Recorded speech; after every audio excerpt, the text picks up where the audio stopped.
position and adjust the policies, TVET policies, to meet the digital skills demand. The digital transformation is very clear and it's impacting all economies. We see demand for new skills and new occupations. Nobody was speaking about webmaster maybe a few years ago, as well as data scientists, artificial intelligence experts, etc. But today we know that what they are, and probably we will know more as we move forward. Next slide. We also have an informal labor market. No, the map, the one with the map. Well, we can continue. The informal economies, as you have heard about that's the one. We also have the informal labor market. I think some of the speakers have also referred to that, and the UNESCO's global strategy also addresses that. That is not shrinking. Not only is shrinking in the global south, but also even more advanced economies are bringing with them new forms of modern informality. So just a couple of examples like Deliveroo, Uber, are just a couple of examples that have been recently brought to the attention of the public. In addition to that, many other jobs are currently vulnerable jobs. They somehow are part of the new informal economy, also linked to small and medium enterprises, SMEs. The labor market is going through a very strong, as we all know, strong polarization process.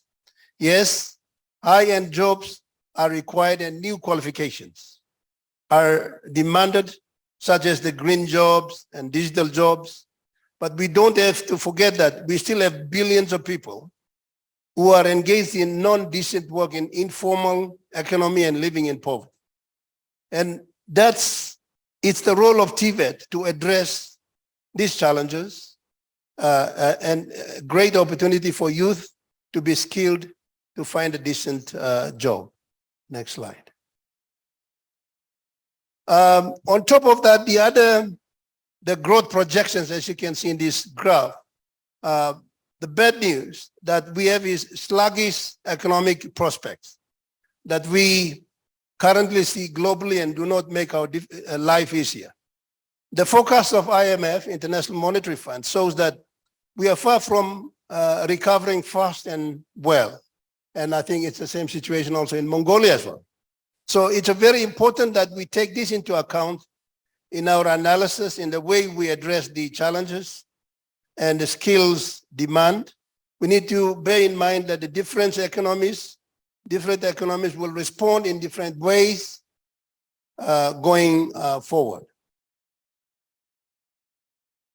So the new UNESCO strategy for TVET 2022-2029, what are some of the key aspects here? Driving the global TVET agenda, building a common vision, and repositioning TVET. So dear participants, colleagues, within this complex socio-economic environment, it is our role as UNESCO represents the international community to drive the global agenda for TVET. It is UNESCO's role to build a common vision for technical and vocational education and training to guide our countries.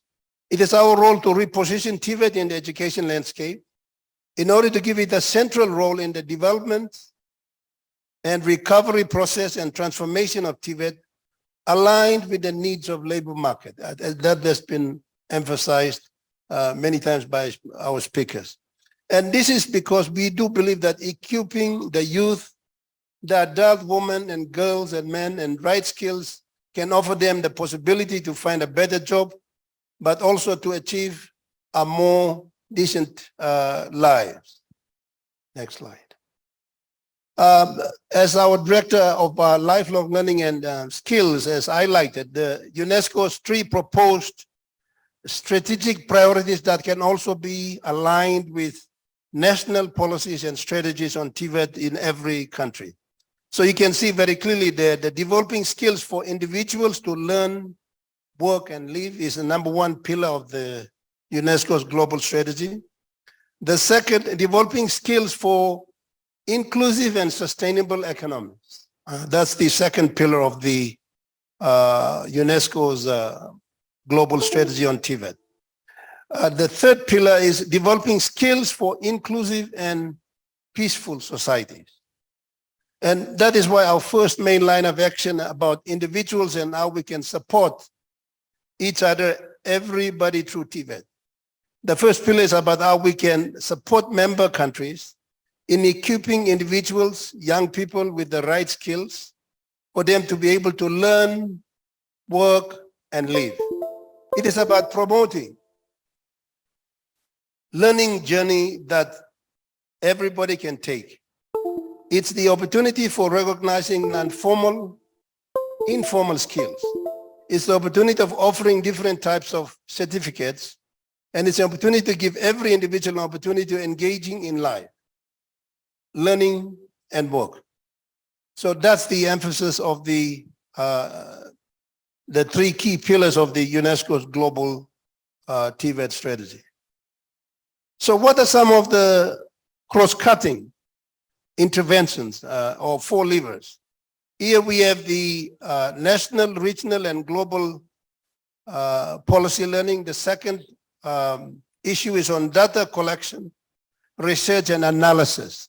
I think I wanted to emphasize that. I think the data is a very important issue. Data collection in many countries for TVET systems is lacking in many countries, and UNESCO had been, our UNESCO Institute for Statistics had been working very hard to collect data on TVET programs. And also in Mongolia too, I think some of the training offered at informal and other subsectors is not really captured. So we really want to have a very important dimension to it in terms of collecting the data on who is receiving the training, technical vocational education and training. So that is a very critical issue.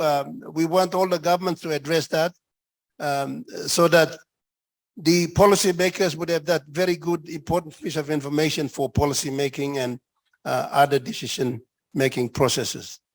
Normative instruments and standard setting. UNESCO as the global convention on TVET. Many countries have not ratified that convention. Is to basically improve and upgrade the standards of TVET systems in many countries. So the normative work that UNESCO does is also very important part of our cross-cutting work that UNESCO does at global level. Network and partnerships is a very key aspect of UNESCO's work, and we're very pleased that in Mongolia we have established 3 UNEVOK centers that are very active in the UNESCO's global network of TVET centers of excellence.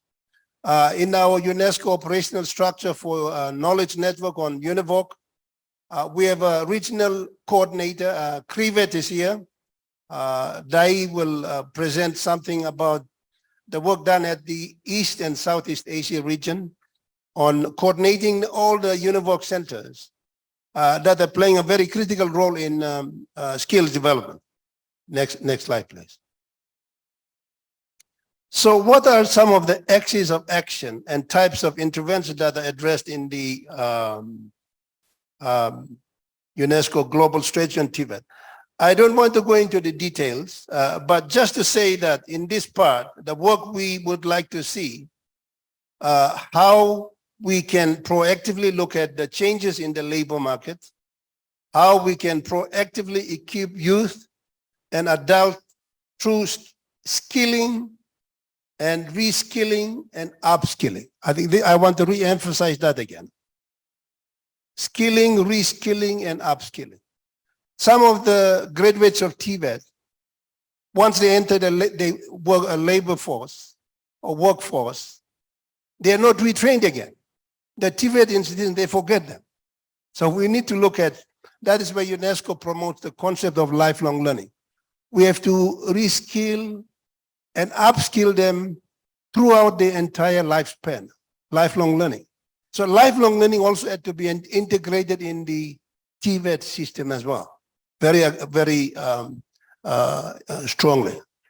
So The data analysis and collection of sharing, but it's also about innovative approaches towards this new emerging landscape about micro-credentials, about greening skills and trying to have a common language which is missing at international level. Here I want to emphasize also on the TVET National Qualification Framework for Mongolia. I think the draft is a work in progress, and we really want to, UNESCO want to see that also finalized and approved by government, and also recognition of prior learning as well, meaning that some of the learners have acquired certain skills in different settings, but they're not recognized by any recognition system. So how do we recognize these very important experts and skilled people and adults? So it is very important for the government to also embrace and quickly approve the, apart from the TVET law, the National TVET Qualification Framework is another very important instrument that must be approved by government. And I'm pretty very hopeful that this will be approved very soon. Next slide. Very quickly, this is about the axis of action and types of work that UNESCO had done. I think we basically focus a lot on the TVET policy and TVET policy reviews in many countries. Mongolia is one of them. We have done the TVET policy review that has led to the government is now fully embracing some of the key recommendations that we conducted at the end of 2019. So the TVET policy review is a very critical aspect of UNESCO's work. And the second part of our UNESCO's work on TVET is on capacity development of managers and administrators of TVET. And our UNEVOK International Center has just started a program on TVET leadership, TVET leaders, on leadership and management. And I just hope that Mongolia would send 1 or 2 officers for that training program initiated by our UNESCO International Center for your TVET in Bonn, in Germany. So through our TVET leadership program, that's what we do through TVET teacher training. The capacity development is very important for us. Our work and through UNEVOK, but also through our institutes and our colleagues in the field, as well as our projects and programs in many parts of the world. Next slide, please. I think I'm on the third last slide of the. So the 2022 was a very important year because the UN Secretary General, as you have heard from the UN Resident Coordinator and our Director of UNESCO Beijing office, the Transforming Education Summit, which was led by the UN Secretary General, represented the important global agenda which put education at the global agenda of discussions. Now, in the Transforming Education agenda, we also should look at the theme for our forum today, transforming TVET. How do we transform TVET? From all aspects, all aspects, from capacity to regulatory and policy to curriculum to infrastructure to everything. So how do we transform TVET? So from the Transforming Education Agenda Summit, we should now look on a smaller scale at how do we transform TVET? I think that's the question we should all be addressing as TVET experts and stakeholders present in this meeting today. Next slide.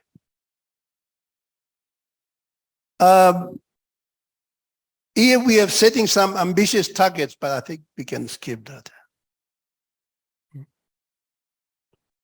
So I think in concluding, I just want to re-emphasize that I've been education advisor in the Beijing Ocean covering Mongolia for the last 6 years.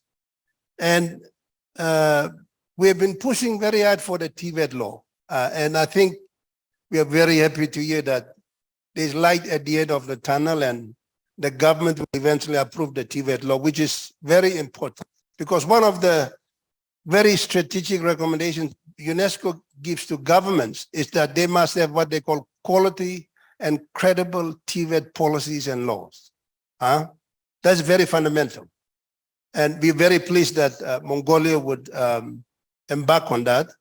The key pillars of SDG 4 looks at access, equity dimension of education, inclusion so that no one is left behind, quality and lifelong learning. These are the five key pillars of SDG 4.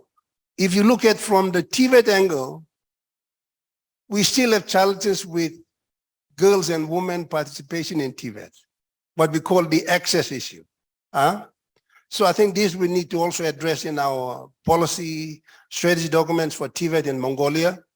And we really hope that the new TVET law will address that so that we close that gap. You have heard all the speakers highlighting on the importance of the participation of women and girls in technical vocational education and training. Is fundamentally very critical. And globally, the UN, UNESCO, we talk about gender equality policy. What that means is that we need to ensure that every gender participate equally in learning processes, employment, everything. So I really look forward to your ideas. We will have a very, as the minister said, is looking forward to our recommendations coming out of this forum. The recommendations are very important, and we will present them officially to the government.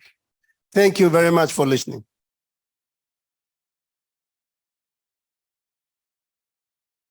Thank you, Mr. Roberts, for your insightful presentation. Now, in line with Mr. Roberts' speech, we would like to introduce UNESCO's Transforming TVET video.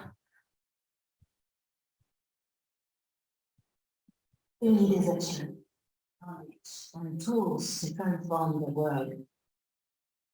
Technical and vocational education training connects education and the world of work, unlocking the potential of young people and adults for a brighter future. We're not talking about, thousands of jobs. We're talking about probably hundreds of thousands of job opportunities. So this is a sector that has a lot of promise for young people. And my thinking is that not only should they try and join, I think even the government itself should try and have more young people actually getting into the sector. In alignment with the Sustainable Development Goals and the Education 2030 Agenda, UNESCO developed a strategy for TVET covering 2016 to 2021 and worked alongside institutions, governments, and the private sector from all over the world. Now in the Middle East or the Mediterranean area, especially in the Middle East, everybody is working on matchmaking the skills with the needs of the employers and the industries. During this period, UNESCO's action benefited more than 300 TVET institutions and around 5,000 TVET stakeholders were trained. But this is not enough. The world is in constant transformation, facing major challenges every day, including the COVID-19 crisis. It's time to scale up efforts to advance the TVET agenda. We need a new course of action to address new challenges and facilitate key transitions, including economic recovery, technological change, informality, demographic transition, societal and political issues, and sustainable development. With a new strategy for TVET 2022 to 2029, UNESCO will continue to promote skills development for empowerment and employability and facilitate the transition to digital and green economies and sustainable societies. UNESCO will support member states and make important updates to respond to current and future challenges in TVET, proposing 3 main actions: developing skills for individuals to learn, work, and live; developing skills for inclusive and sustainable economies; and developing skills for inclusive and peaceful societies. Me gustaría adquirir habilidades digitales y tecnológicas, además de mejorar mi creatividad e innovación, porque siento que me van a ser bastante útiles para mi futuro y para mis futuros empleos. We must equip youth and adults with the skills needed to adapt to changing realities, advancing sustainable development and ensuring successful and just transitions. Together, Let's unlock the potential of youth and adults through TVET.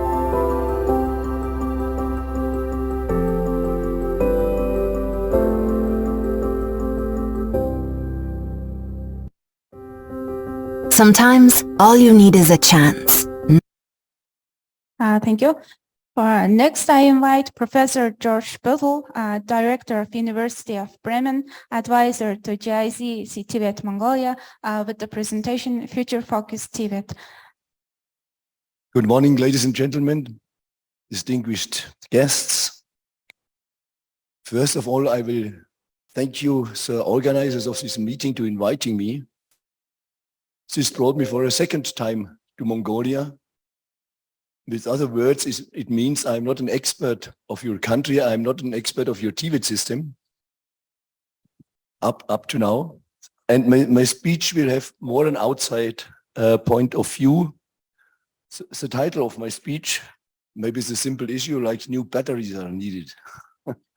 I can say a few words during the wait to the title of my speech. The title is called Future Focus TVET, Greening, Digitalization, and Leaving No One Behind in Lifelong Learning. Yeah. That's a very complex title with a number of different issues. I will touch these issues and finally I will come to some recommendations. Important is the subtitle of this main title. It's called Shaping Oriented Training of Sustainable Development. The term shaping is very close to the term design, which was used by the representatives of the chamber, but we prefer to use the term shaping because designing is kept more from the engineering side, and TVET is a little bit more manifold as the engineering work. When we look, now it's working. When we look into the medium-term development plan of Mongolia, we can identify a number of important pillars for TVET. I will repeat only a few of them. For example, there is mentioned digital technology as very important for TVET. There is mentioned that the knowledge society is very important for TVET because we are in the middle of the knowledge society in the meantime. That quality development for via lifelong learning is very important for TVET, and inclusiveness is very important for TVET, and some more. I will focus a little bit on quality because the forum is supporting the quality of TVET. On the right side, you can see a picture which I have made a few years ago in a very large city, not so far away from here. This is a very interesting indicator. When you see such things in cities, that means, with other words, there are no skilled workers available to bring it in the right shape, and the engineering task is not done very well. So this is an indicator how important training is, and an indicator how important TVET is to manage to solve the simple requirements. When we have a closer look into TVET, we can identify, beside greening, beside digitalization, beside LNOB, we can identify a lot of different activities which are going on. For example, initial and further training it's a main pillar of TVET. The quality of TVET and the financing of TVET is another important pillar. Regional support of the labor market is very important, what TVET has to bring in. And teacher training is very important. No TVET system will run without highly qualified teachers. In this picture, more of the keywords are mentioned. My message is, when you are working in TVET, you always should think what is important in the short term, what is important in the medium term, what is important in the long term. For example, just now you are doing teacher training in Mongolia. Teacher training is a typical case for short-term priorities. You cannot train teachers in 1 or 2 years. It takes a little bit longer, but you can reach quite a lot after 5, 6, 7 years, which is usually a mid-term perspective. And on the right side, you can see some activities which are usually under a long-term perspective, is especially when it comes to social implications. Social implications always need a lot of time, and you will not succeed with activities in 1 or 2 years when you are focusing on social implications. Now I'm going back to the title of my speech, which is coming original from the organizational committee, and will deal with green requirements. This field is highly relevant in TVET training in the meantime. And finally, all of the instruments to reduce carbon productions have to be installed and maintained in TVET. That means that the TVET people have to have the skills to fulfill these jobs. But it's a little bit more. To give a correct answer, how to shape the future of our society means to have knowledge how to shape our environment to avoid critical climate situations as we have nowadays already. And the United Nations 17 Global Sustainable Development Goals are top guidance, which we have to bring into the practice in TVET. We have to leave the abstract level in which we discuss the 70 global goals. We have to bring it down to the bottom, and we have to implement the requirements which are behind to move with our ecological system to a safer area as it is not just now. The biggest problem we have is that most of the countries are living today to tomorrow's expenses. That means, with other words, we are stealing the resources of the next generation. When I look at Germany, in Germany it's very clear that this year in June, all the resources for the whole year are used already. That means for the second half of the year, we need the resources from other countries, and we buy it from other countries finally. And this cannot be the long-term direction we have to follow. It is time to bring together the three parameters you can see here, the three dimensions you can see here. The economic efficiency, we need economic activities, we cannot destroy it. So the economic efficiencies, the social responsibility, and the ecological compatibility have to be brought in a balance which saves future life as the overall target we should follow. And this target is also important for TVET. And TVET can do a lot to support this development, to support this balance. Since the study of the Club of Rome in 1972, that means 51 years ago, we know that decarbonation is needed to save the climate. That means no further use of fossil raw material should go on. Sustainability has to be in the center of all of our actions, and that means the educational systems are confronted with this requirement.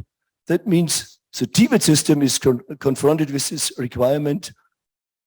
Our societies are confronted with these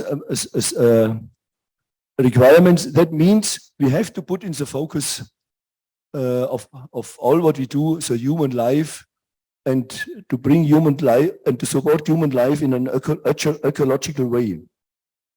The ecological triangle, these three dimensions are called usually the ecological triangle, must be the leading idea also for TVET, because TVET can do a lot, to support the ecological direction of our economic movement.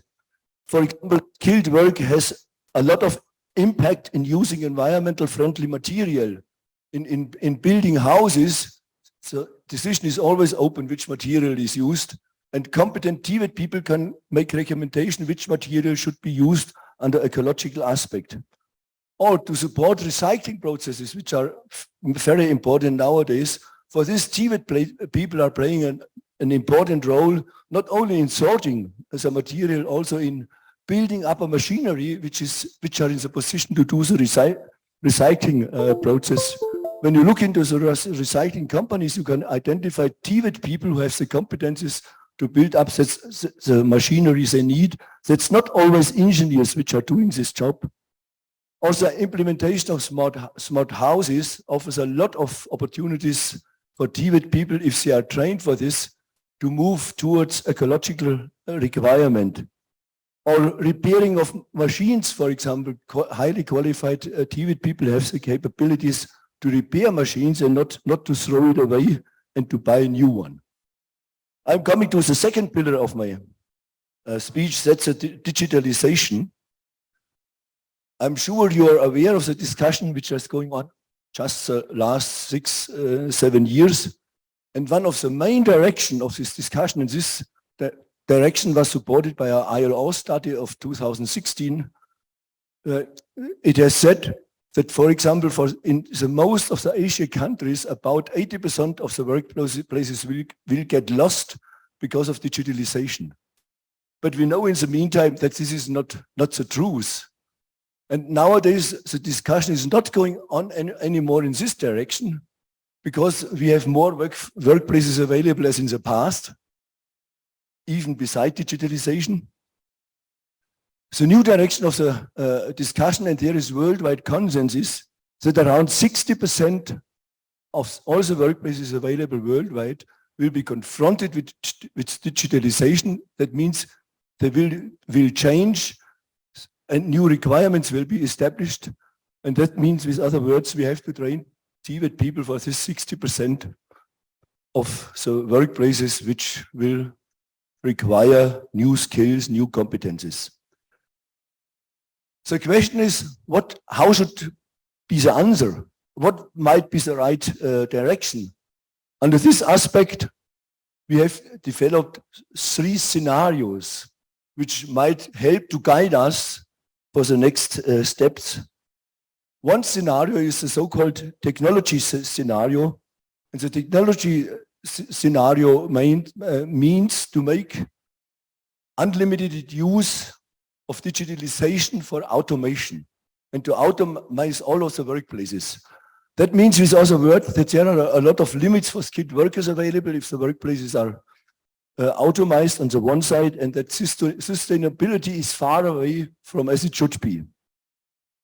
The alternative scenario would be the so-called human-based scenario. The human-based scenario means that the skilled workers are in the position, and for this position they have to be trained to shape their workplaces, to shape the work processes in a way that it is human-friendly and ecological oriented. The third scenario is a compromise scenario, the hybrid scenario, which combines the 2 other scenarios. We just finished a study in Germany on digitalization in the production industry, and the production sector covers around 4.5 million employed people. And we mainly have met companies which were following the compromise scenario. We did meet no company which was following the human scenario, and we have met a few companies which are following the technological scenario. That means, with other words, we have a lot to do if you would like to move onwards with our society to a human-friendly production, to an ecological orientation of all of our economic activities. Some more about the requirements because of digitalization. And when it comes to production industry, everybody is talking from Industry 4.0 because but behind Industry 4.0 is digitalization. Digitalization is the application field of Industry 4.0. How about the requirements? What are the skills which are asked for when the implementation of digitalization is going on? Maybe the first surprising point, we have expected that artificial intelligence plays an important role already in the companies, but when you look at this picture, oh, you cannot see this because this is in the top of the picture. Artificial intelligence was no requirement for the people up to the end of last year in the German production industry. But other aspects were playing an important role. So first and important was everybody in the companies is confronted with digitalization. All over the whole hierarchies, there is no exemption. And skilled workers or blue-collar workers or shop floor workers, however you mention them, they have to work with electronic and digital networks. That means they have to be able to manage these networks.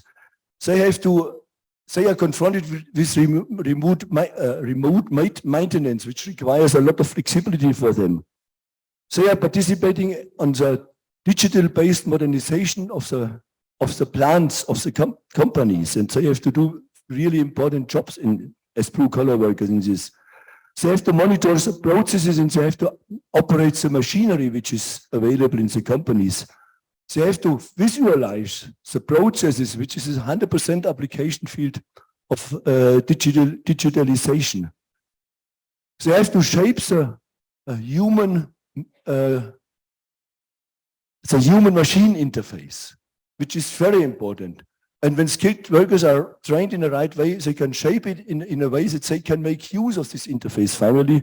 And that this is a job finally which is not left to the engineers. Also have to support the work of software.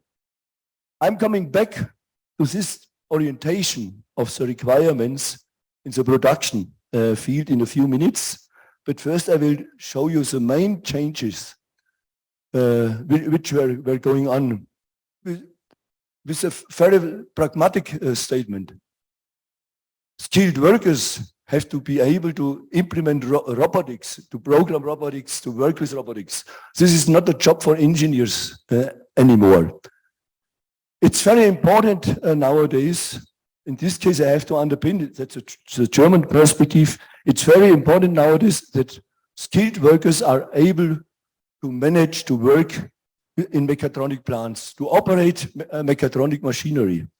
The traditional simple mechanical or electrical machinery is out in the meantime, we can say, in advanced production fields. Even skilled workers have to understand processes which are going on in the companies, and they have to support these processes. They have to deal with data, they have to analyze data, and they have to make decisions how to use data in a different way to have a more efficient production. They have to do parameterization. In many companies, skilled workers are doing this parameterization already. This is not something strange. And very important social aspect is even skilled workers have to be able to communicate in a horizontal way. That means towards the colleagues, and in a vertical way up to the management. There are no barriers anymore in the production field for skilled workers. As an outcome of our study, we have created a so-called skilled radar. The framework we have developed already 1.5 years ago, but now it's fulfilled with the new and latest requirement. It's very important to say that the so-called context-specific competences are still highly relevant for skilled workers.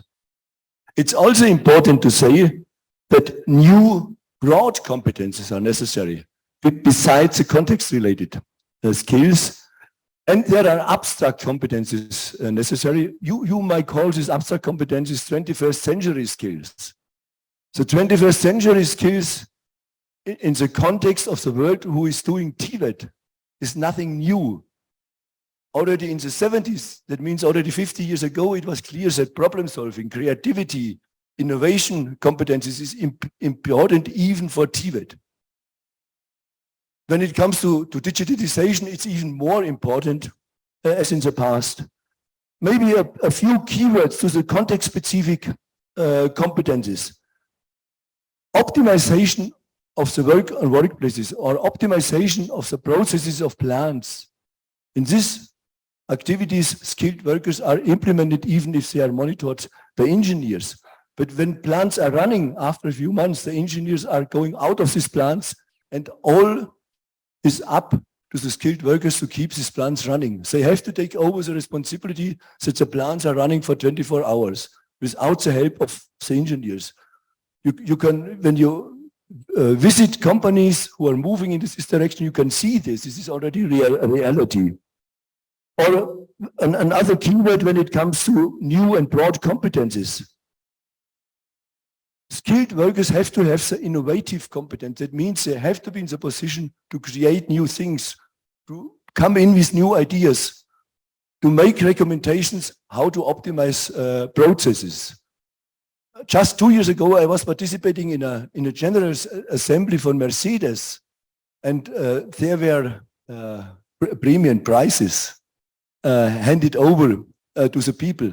And the top prizes with around 800,000 euros got to skilled workers, not to engineers, because they have had very good ideas how to optimize the production line for production Mercedes.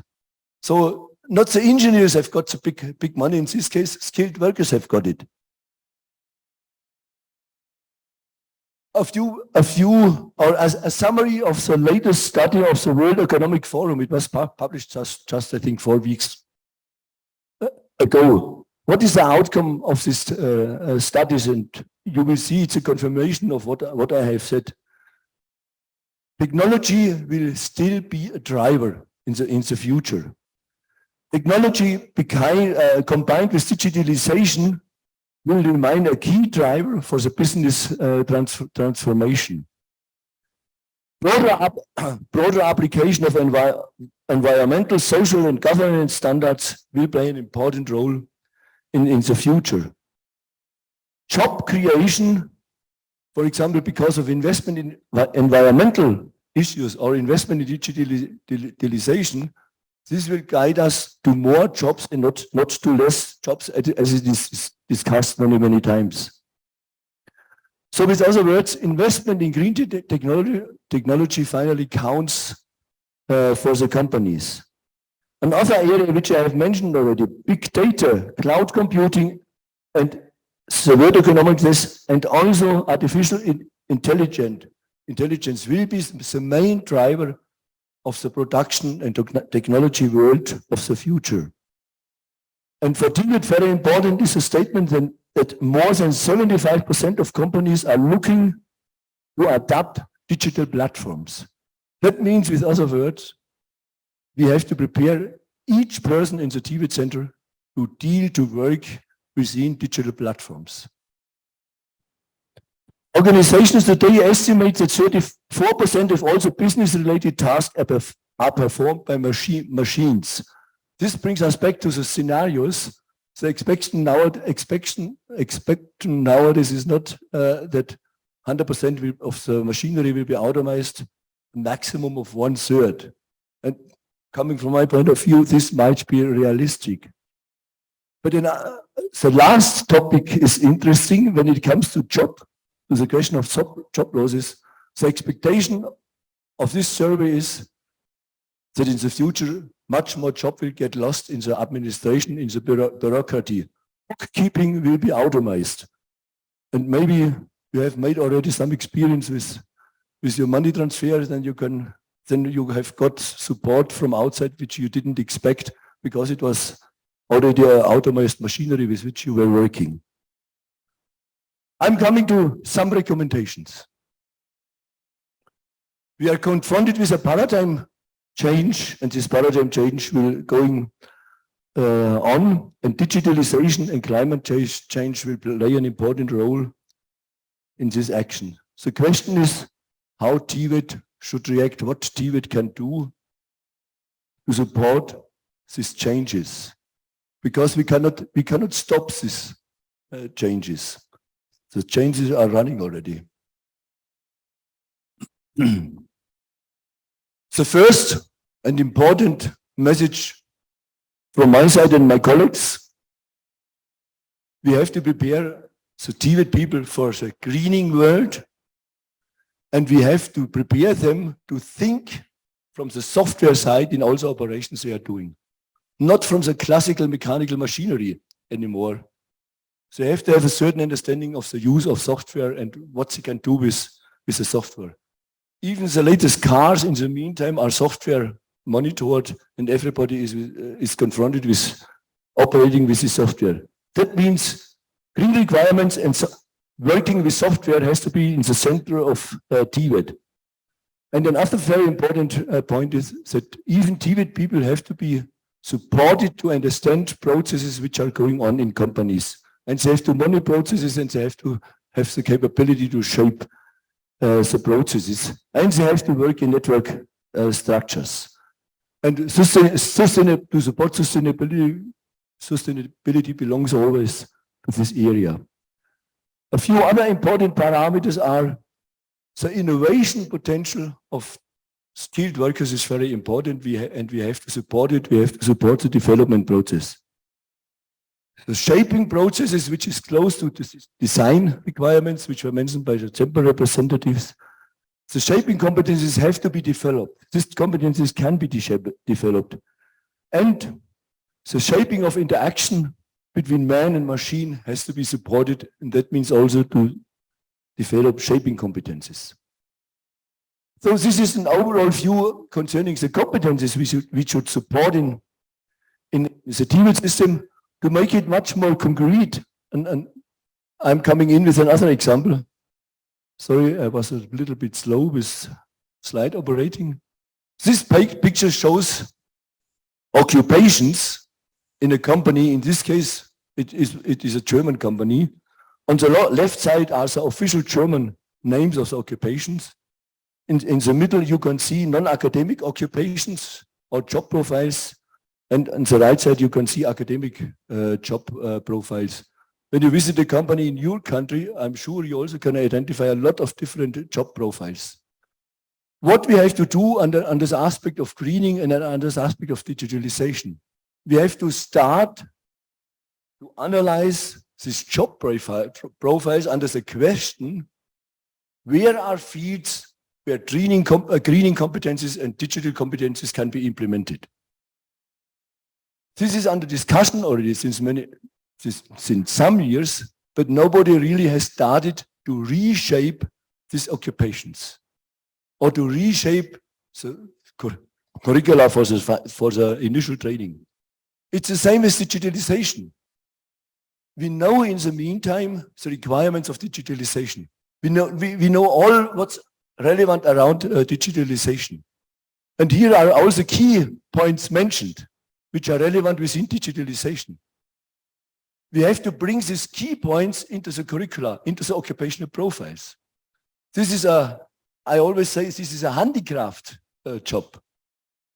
But we have to do it.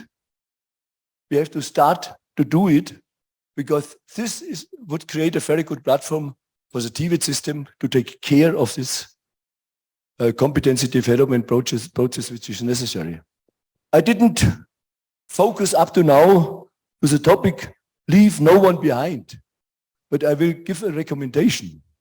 Only 2 steps we have to do with a focus on TVET, not with a focus on the general school or of the lifetime of a person. First, for each sector, it makes sense to create a career path from the very, very beginning to the end. And here you can see a career path in the car service sector in Germany, in this case, because in Germany, for Germany, I know all the different levels and steps which are available. For Mongolia, I don't know it. And usually training, when it comes to TVET training, starts on the very low level and people are moving upwards.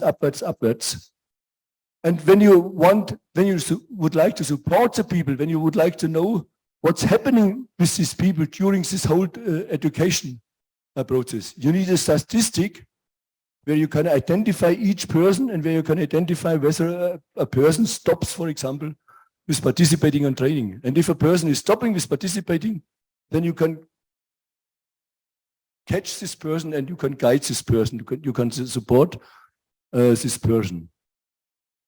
The critical point is to establish these statistics, because in some areas of the world it's not allowed to have statistics available which demonstrate exactly what a person is doing in the educational process. In Germany, there is one city, the city of Hamburg. They have established a statistic and they really can take care of each person. They know if something is happening And when something is happening, they catch this person and they guide this person, they support this person. And the system, that what I have learned from one of the main actors of the ministry side from Hamburg, and the system seems to work very, very well, because they have a very, very low unemployment rate when it comes to people under the age of 21. When it comes to the shaping process of new occupations and new curricula, my recommendation is always to come in with so-called work process analysis. That means to analyze the work processes in the companies and to identify where are interconnection fields for greening, for digitalization. And when you have this, when you have identified these connectors, when you create the occupation, when you create the curricula, you can take care of. And my last recommendation, which I have brought in already a few months ago as I was here, my last recommendation is to create sector-related alliances for promoting digitalization and sustainability in education and training and lifelong learning. Why I recommend alliances and why do I not recommend networks? Usually alliances are tougher as networks, and alliances are in the position to take over responsibility if the main player of a sector are working, are accepting these alliances. And this is one of the key issues. The main players, the stakeholders of the sector, have taken over responsibility to monitor a sector into the direction that it's more human friendly, that it's more ecological friendly, that it's taking care of digitalization. I'm at the end of my presentation. Thank you very much. I hope I have given you some insight in which direction TVET could move further on. Thank you, Professor George Bethel, for your comprehensive presentation. Before we move on to our next presenter, we have a minor technical issue. We will fix it soon, and we'll take a 1 minute pause. All right, our technical issue has been solved. So I want to invite Mr. Ingbolt, Executive Director of Skills and Industry Council of Mongolia, to address the role of business sector in TVET. За та бүхэн өдрийн мэндийг хүргэе. Тэгээд энэ олон улсын бөгөөд үндэсний 2 дугаар форумд оролцож байгаад бас баяртай. Мөн өмнөх энэ илтгэгчдийн араас ингээд илтгэл тавихт бас нэлийн сандарж байна. Олон улсын түвшний илүү мэргэжлийн хүмүүс ингээд ярьсан байгаа. Миний бодлохоор ихтэй дивж гисэн компани байгууллага танилцуулъя. Skills and Industry Council буюу Монголоор ур чадвар үйлдвэрлэлийн холбоо байгаа. За манай холбоо 2021 онд байгуулагдсан шинэ холбоо байгаа. Холбооны гол онцлог нь юу гэхээр Германы Карлсруhe хотын худалдаа аж үйлдвэрийн танхимтай хамтарч Монголд хосмох тогтолцоог хэрэгжүүлэх, үнэлгээ, сертификат олгох чиглэлээр хамтран ажиллаж байгаа. Одоо яагаад Карлсруhe-ийн танхимтай хамтарч ажиллаж байгаа вэ гэхээр Германд мэргэжлийн боловсролын хосмох тогтолцоонд худалдаа аж үйлдвэрийн танхимд маш чухал үүрэг оролцоотой байдаг. Яг л бүх одоо хувийн бизнесийг төлөөлдөг, үйлдвэрүүдийг төлөөлж байгаа үүднээс хосмог тогтолцооны сургалтын сертификат, үнэлгээний ажлыг бүгд танхимаас явуулдаг байгаа. Тэгэхээр сургууль байгууллага компанид хувийн сектортой хамтардаг боловч эцсийн үнэлгээг бол танхим нь хийдэг. Эцсийн мэргэжлийн сертификатыг одоо танхим гаргаж олгодог байгаа. За манай холбоо бол бас гишүүдтэй. Одоогийн байдлаар мэргэжлийн холбоодууд, коллеж, эмсүүд, дээрэс нь хувийн компаниуд, бизнесүүд бүртгэлтэй байгаа. Өнөөдрийн хүртэл бид нар Монголд яг хосмог тогтолцоогоор хамтарч ажиллаа байгууллагууд бол боловсрол шинжлэх ухааны яам, JZ, Монголын худалдаа аж үйлдвэрийн танхим, сайхан бас хамтан ажиллагааны гэрээ байгуулсан байгаа. Монгол бизнесийн хамтарчтай холбоо байгаа. мөн Австралийн элчингийн Австралидтэй бас боловсролын одоо сургалтын багтсан тий. Яг мэргэжлийн сургалтын багтсан Австралийн сургуулиудаас хамтрах ажиллах дээр мөн бас хамтарч ажиллаж байгаа. Яг өнөөдрийн байдлаар хосмог тогтолцоог бид нар Монголдо хэрэгжүүлж эхлээд туршиж байгаа нэг төсөл байгаа. Тэр бол Subota Mining Service-ийн оюу толгой дээр ажилчдыг одоо техникийн мэргэжлэр сургах энэ төсөл дээр манай байгууллага бол хамтарч ажиллаж байгаа. Үнэлгээ сертификатлах хэсэг дээр нь. За энийг би ярих хэрэггүй нэ одоо миний өмнөх хүмүүс бүгд ярьсан байгаа тий. За одоо өнөөгийн байдалд бол технологи асар их хурцсаа хөгжиж байгаа. Дээрээс нь ковидын нөхцөл байдал үүднээс тий ингээд уж төрийн зүйртэй байдлууд их гарч байгаа. Ялгаатай байдлууд их гарч байгаа. Дээрээс нь үүнээс шалтгаалаад хүний нөөцийн хомсол маш ихээр үүссэн байгаа. Яг төрөний хэлдгээр зөвхөн Монголд биш дэлхийд даяараа хүний нөөцийн байдал бол маш хүндрэлтэй байгаа. Тэгээ энэ хэсгийг бол ерөнхийд нь ингээд харигчээ. За хамтын ажиллагаан дээр би илүү их тодорхой ярихыг хүсэж байна. Төрөний тэр оюутлын төсөл дээр одоо хамтын ажиллагаа ярьсан дээр явах гэж байна. Яг үүсгэж байгаа хувьд Subota Mining компани бол оюутлын төсөл дээр 6 мэргэжлэр сургалтын хөтөлбөрийг хэрэгжүүлж байгаа. Сургалтын хөтөлбөр нийлүүлэлт, багш нарыг чадваржуулах, манай холбооноос болохоор тухайн сургалтыг төгсөгчдийн үнэлгээ болон сертификатлалтыг Германы танхимтай хамтарч одоо хийх тийм одоо хамтын ажиллагааны одоо гэрээтэй ажиллаж байгаа. За сургалтын хамтын ажиллагаан дээр одоо хосмог тогтолцоог илүү их давуу бид нар төлөвлөгөө одоо ашиглаж байгаа учраас хосмог тогтолцоон дээр бизнесийн салбар буюу сургалтын байгууллагууд хамтарч ажиллах нь одоо нэг чухал байгаад байгаа. Яг л сургалтын хөтөлбөр агуулга нь өөрөө эцсийн тэр одоо хэрэглэгч бол тэр байгууллагата тэр төгсөж байгаа оюут нь үнэхээр зөв мэргэжлэр зөв чадвартай тухайн байгууллагата яг хэрэгцээтэй байх байна уугүй гэдэг чинь хамгийн түрүү сургалтын хөтөлбөрөөс хамаарч байгаа. Оюутлын төсөл дээр сургалтын одоо өмнөх байсан хөтөлбөртөөр бид нэр хөгжүүлэлт хийж одоо нэгэн тал Германы сертификат олгох учраас Германы одоо сургалтын ерөнхий цар хүрээ гэж байдаг. Тэг хөтөлбөрийн хүрээ тэрнтэй нийцүүлж ерөнхий агуулгын хувьд хэр нийцж чинь тэрэнд нь дүн шинжилгээ хийж тэрлүүнд одоо нийцүүлэх хөгжүүлэх тийм одоо ажлууд хийгдэж байгаа. Дээрээс нь Германы мэргэжлийн боловсролын салбарт сургалтын одоо материал боловсруулдаг Германы бас хэвлэлийн компаниудаас хамтарч ажиллаж байгаа.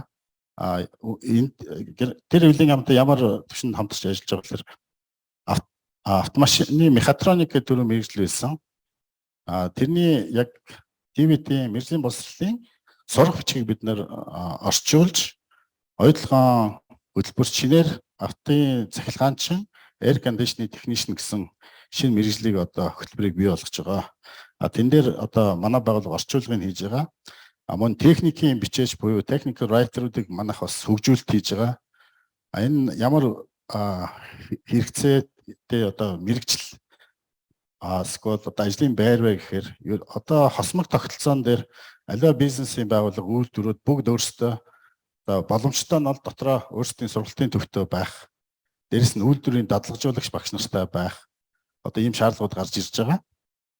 Техникийн бичээч нар бол тухайн байгууллагын дотоод боловсролын сургалтын бүх материалыг бол одоо боловсруулж, дизайныг гаргаж, одоо нэгсэндээ багшийн хэрэглээнд бэлтгэж өгдөг одоо тийм мэргэжлүүд байгаа. Тэгээ манайх бас эдгээр залуучуудыг бас бэлдэж байгаа. График дизайнер суурьтай. Зарим нь бол техникийн мэргэжлийн боловсролтой тийм залуучууд байгаа. За багшийн сургалтыг бас өнөөдрийн сэдвээр голчилж байгаа учраас нэг товчхон ярий. Жишээлбэл одоо бид нар яг автын нөгөө хөтөлбөр боловсруулж байгаа учраас энэ дээр маш их ингээд чадамжийн зөрүүнүүд бол харагдчихлээ. Яг л Монголд одоо хайбрид буюу бүрэн цахилгаан машинууд одоо ингээд нэвтэрч эхэлж байгаа. За хайбрид бол нэлээд олон жил болцсон. бүрэн цахилгаан машинууд байгаа. За бидний одоо ингээ мэргэжлийн холбоотуудтай яриад тэднээс авсан ингээд судалгаагаар болохоор за энгийн автын одоо механик техникийн мэргэжтэй залуучууд бол яг бүрэн цахилгаан машины зас орчин руу ингээд техник шилжихэд бол бас жоохон хүндрэлтэй байна. Яг л нэг механик талдаа суурьтай болохоор тэгэхээр өнөөдрийн бас шилжилт өөрчлөлт одоо мэргэжил дотроо ингээд хувирах те одоо тийм боломжууд гарч ийн гэж харж байгаа. Тэгэхээр ирээдүйн машины зас орчид бол цахилгаанч электроникийн мэргэжлүүд байх одоо ингээд бүрэн хандлага харагдаж байна. Механик биш тийм ээ. Цахилгаан машин бол тос масл одоо мотор юу байхгүй учраас бүх юм цахилгаан электроник болж байгаа. Мөн сүүлийн автомашинууд электроник цахилгаан асар их одоо дэвшилттэй одоо бас л машиныхаа бүр механикаас бас нэлээд хувийг эзэлж байгаа шүү дээ. Тэгэхээр энэ дээр бас багш нарыг хөгжүүлэх одоо сургалт манай бол бас урд зүгийн хятадын автомашины сургалтын симуляторууд бэлддэг одоо үйлдвэртэй бас одоо үйлдвэрлэлтэй ингээм хамтарч ажиллаж байгаа. Цахилгаан машины симулятор тэднэр дээр одоо багш нарыг бэлтгэх багшийн хөтөлбөр, симуляторын хөтөлбөр гэдэг одоо ингээм хамтран ажиллах одоо гэрээний зурагж байгаа. За түрүүн би бас хэлсэн үнэлгээ чанарын баталгаажуулалт гэдэг Германы хосмог тогтолцоог одоо ингээд хуулинд оруулж байгаа тийм мэргэжлийн басрын хуулинд оруулж байгаа. Үүнийг бол яг хэрэгжүүлээ туршаад одоо үзэж байгаа одоо ингээд сүбдэ майнинг сервис буюу ингээд манайх байна. Тэгээд яг өөр бас компаниуд бол яг өөрийнхөө хэмжээндээ бас тодорхой хэмжээнд хэрэгжүүлдэг гэж сонссон. Гэхдээ яг одоо жишээл заавал ингээд гадагшаа явж сураад Германд очиод ч юм уу Германы сертификат авах шаардлагагүй. Одоо яг манай төслийн хүрээнд бол Монголд хэрэгжүүлж байгаа тэр тухайн хөтөлбөрийг Германы хөтөлбөртөө дүүцүүлээд ямар нэгэн зөрүү ялгаатай зүйлийн хөгжүүлэлт хийгээд тэгээ Герман сертификатыг олох бүрэн ингээ боломжтой болж байгаа маа. Тэгэхээр одоо Германы танхимтай хамтраад одоо энэхүү төсөл дээр ингээ хамтарч ажиллаж байгаа. Мэдээж стандартыг ингээ нутагшуулах бол бас амаргүй тийм ээ. Яг Монголын нөхцөлд тэгээд маш их цаг зав хүч хөдөлмөр орж байгаа. Дээрээс нь үнэлгээний стандарт гэж байгаа. Тэгээд тэр үнэлгээний стандартыг бас одоо үнэлгээчдийг бэлдэх, үйлдвэрийн далгажуулах багш нарыг бэлдэх ингээд одоо олон ажлууд хийж байна. За мэргэжлийн боловсролын салбарт одоо манай энэ хэрэгжүүлж байгаа төслийг бас боловсролын ухааны яамны сайд, их хамтын сайд бас танилцуулсан байгаа. Ер нь бол яг энэ төслийн үр дүн хэрэгжилт эндээс гарах одоо дүрм журам одоо бүх үр дүнгэл одоо маш их хүлээлттэй байгаа. За одоо хосмог тогтолцоог хоёулаатай хамт хэрэгжүүлж байгаа сургалтын төв нь болохоор skills tag мэргэжлийн сургалтын төв байгаа хам богдод байрладаг. Энэ нь бол яг оюутлогын төслийн хүрээнд apprenticeship хөтөлбөрийг хэрэгжүүлж байгаа. Эхний 1 жилиг бол skills tag сургалтын төв дээр, дараагийн 2 жилиг бол оюутлогын уурхайн сургалтын төв дээр болон оюутлогоо дээр оюутнууд ажиллаж байгаа. Тэгээд нийт 3 жилийн хөтөлбөр байгаа. 3 мэргэжлэр энэ хөтөлбөр явж байгаа. Механик, үйлдвэрийн цахилгаанчин, тэгээ гагнуур гэдэг. Тэгэхээр эдгээр хүүхдүүд бас төгсөөд одоо Герман сертификат авах болно. Тэгвэл яг нөгөө бүрэн хөтөлбөрөөс арай юу нь өөр байх болно. Сертификат нь суралцсан мэдлэг ур чадвар чадамжийнхаа нэгжээс хамаарат. За дараагийнх нь одоо бид нэг мэргэжлийн боловсролын салбарыг ингээд ярихад бодлогын түвшинд одоо зохицуултыг хийгддэг. Тэгвэл сургуулиуд дээр очиод менежментийн түвшинд бол маш их алдаа дутагдал харагдж байгаа. Тэгэхээр сургуулиудын менежментийг сайжруулах, олон улсын түвшинд авчрах, стандартыг бий болгох ТВЭТ-ийн флагшип төсөл гэдгийг бас манайх хэрэгжүүлж одоо төслийг бол гаргасан байгаа. Бас яам танилцуулсан. Тэгээ энэ ингээд цаашдаа хэрэгжиж явнаа. Түрүү skills tag-ыг дурдсных одоо decent job буюу одоо залуучуудыг ажилтаа болгох одоо ялгуурлан гадуурлаг уу тийм ээ яг үнэхээр сайн цалинтай ажилтаа болох дээр skillstek сургууль бол хам богдод байгаа. Одоо ойлгоон ирээд бас зөвхөн хам богдчихгүй. Ер нь өмнөгөө аймагт байгаа компаниудтай одоо хилцээр хийж өөрийнхөө сургуулиас төгсөж байгаа төгсөгчдийг тухайн байгууллагад ажилд оруулах, дадлага хийлгэх, нэгсэндээ цаашийн нөгөө ажлынх нь одоо суурийг ингээд тавьж ажиллаж байгаа. Одоо нэгсэндээ сургаад ингээд төгсөгчгүй одоо ажлынх нь гарааг бид нар бол бэлтгэж байгаа гэсэн үг. За ур чадвар ба ажлын байдлыг сургалт нь за хосмог тогтолцоотой бол маш их уялдаа холбоотой. Хосмог тогтолцооны за Германы хосмог тогтолцооны нэг онцлог бол 30% сургалтын байгууллага 70% нь ажил олгогч буюу тухайн компани дээр байгаа. Тэгэхээр яг өнөхөө төслийн хүрээнд ч гэсэн одоо ихэнх цагийг бол сурагч нар ажилчид ажил дээр өнгөрөөж байгаа учраас ажлын байран дээрээсээ за сургалт гэж явуулаагүй, сургалт гэж томьёолоогүй боловч асар их ур чадвар, шин мэдлэгийг, шин чадварыг олж авч байгаа гэж үзэж байгаа. Тэрийг бид нэр одоо баримтжуулж, баталгаажуулж, тэрийг үнэлэх бас энэ чухал байгаа. Тэгэхээр хосмог тогтолцооны хүрээнд одоо компаниудын оролцоо түрүүн ингээд хамтын ажиллагаан дээр ч гэсэн одоо нэмжлэхэд компаниудын оролцоо маш их чухал байгаа. Өөрсдөө чадвартай, мэдлэгтэй, боловсон хүчин бэлтгэхийн одоо өөрсдөө авахын тулд тэдний бэлтгэл ажилд нь эхнээс нь оролцох нь бол одоо Германы энэ хосмог тогтолцоогоос харагдаж байгаа.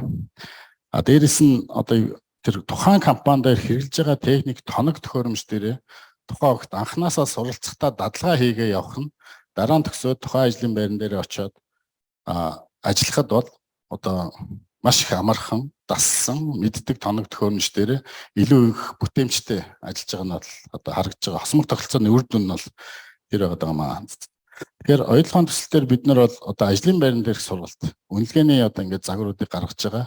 Яг л одоо энэ өмнө байгаагүй.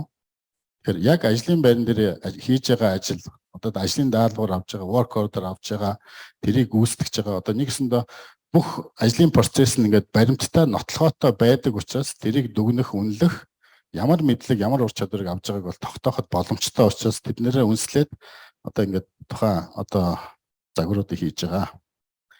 Түрүүн бас хэлсэн одоо mentorship, coaching те одоо залуу хүмүүс төгсөөд ажилд ороход бол энэ бол ажлын байран дээр зайлшгүй байх ёстой. Одоо ажлын мест байгаа. Одоо нэгсэндээ ажлын байр тийм ээ. Залуучуудыг очиод тэднийг ментор хийдэг, коуч хийдэг. Цаашх нь дэвшгэд одоо мэдлэгээ дээшлүүлэхэд тухайн байрандаа дасан зохицоход бол заавал хэн нэгэн дагалдуулж одоо сурах шаардлагатай. Одоо ялангуяа одоо цагт бол одоо түрүүний танхимын төлөөлөл хэлсэн дараагийн одоо генерашн те үе бол одоо ингээд нэг зүйлдээ тогтоход хэцүү, чиглүүлэл хэрэгтэй те. Тэрийг бол бас маш их чухал байна. За ерөнхийдөө бол нэг илтгэл бол юм байна. Тэгээд өмнөх илтгэгч нар бүгдээрээ ерөнхийдөө олон улсын болон ингээ бодлогын хувьд ярьсан бизнесийн талаас нь ингээд ерөнхийдөө өнөөдөр хосмог тогтолцоог Монгол ямар төвшөнд туршиж хэрэгжүүлж эхэлж байгаа. Дээрээс нь ямар боломж олцоо байгаа. Тэгээд компани хувийн бизнесийн салбарын төлөөллүүд бол маш их өндөр оролцоотой байж иж бид нар одоо дараагийн тэр одоо генерашныг бол бэлтгэх үнэхээр боломжтой. Тийм учраас хамтын ажиллагаа маш чухал байна. Тэгэхээр хэрвээ та бүгд илүү их мэдээллийг авах эсвэл манайх руу хандж болно. Байгууллагатай хамтарч ажиллаж ажлын байрны сургалт буюу үйлдвэрийн дадлгажуулагч багш Германы одоо энэ сертификатжуулалт одоо энэ дээр бид ингээд зөвлөгөө хамтан ажиллах боломжтой. За анхаарал тавьсан баярлалаа. Их баярлалаа баярлалаа. I want to thank all speakers once again for the insightful presentations. Now, as all the speakers have presented their speech, I welcome all participants to have our Q&A session. Please feel free to raise your hand if you have any questions. Хөтөлбөрийн дагуу одоо манайх асуулт хариултын хэсэг явж байна. Тэгээ та бүхэн асуулт хариулт хэсэгт чөлөөтэй оролцоод асуулт байвал гараа өргөөд бид нар микрофон дамжуулъя. Сайн байцгаана уу бүгдэнд нь өдрийн мэнд төргий. За би болохоор энэ Z үеийн хөтөлбөрийн ирээдүйдийн хандлах сорилтууд гээд дэ хасар захирлаад асуух гэсэн.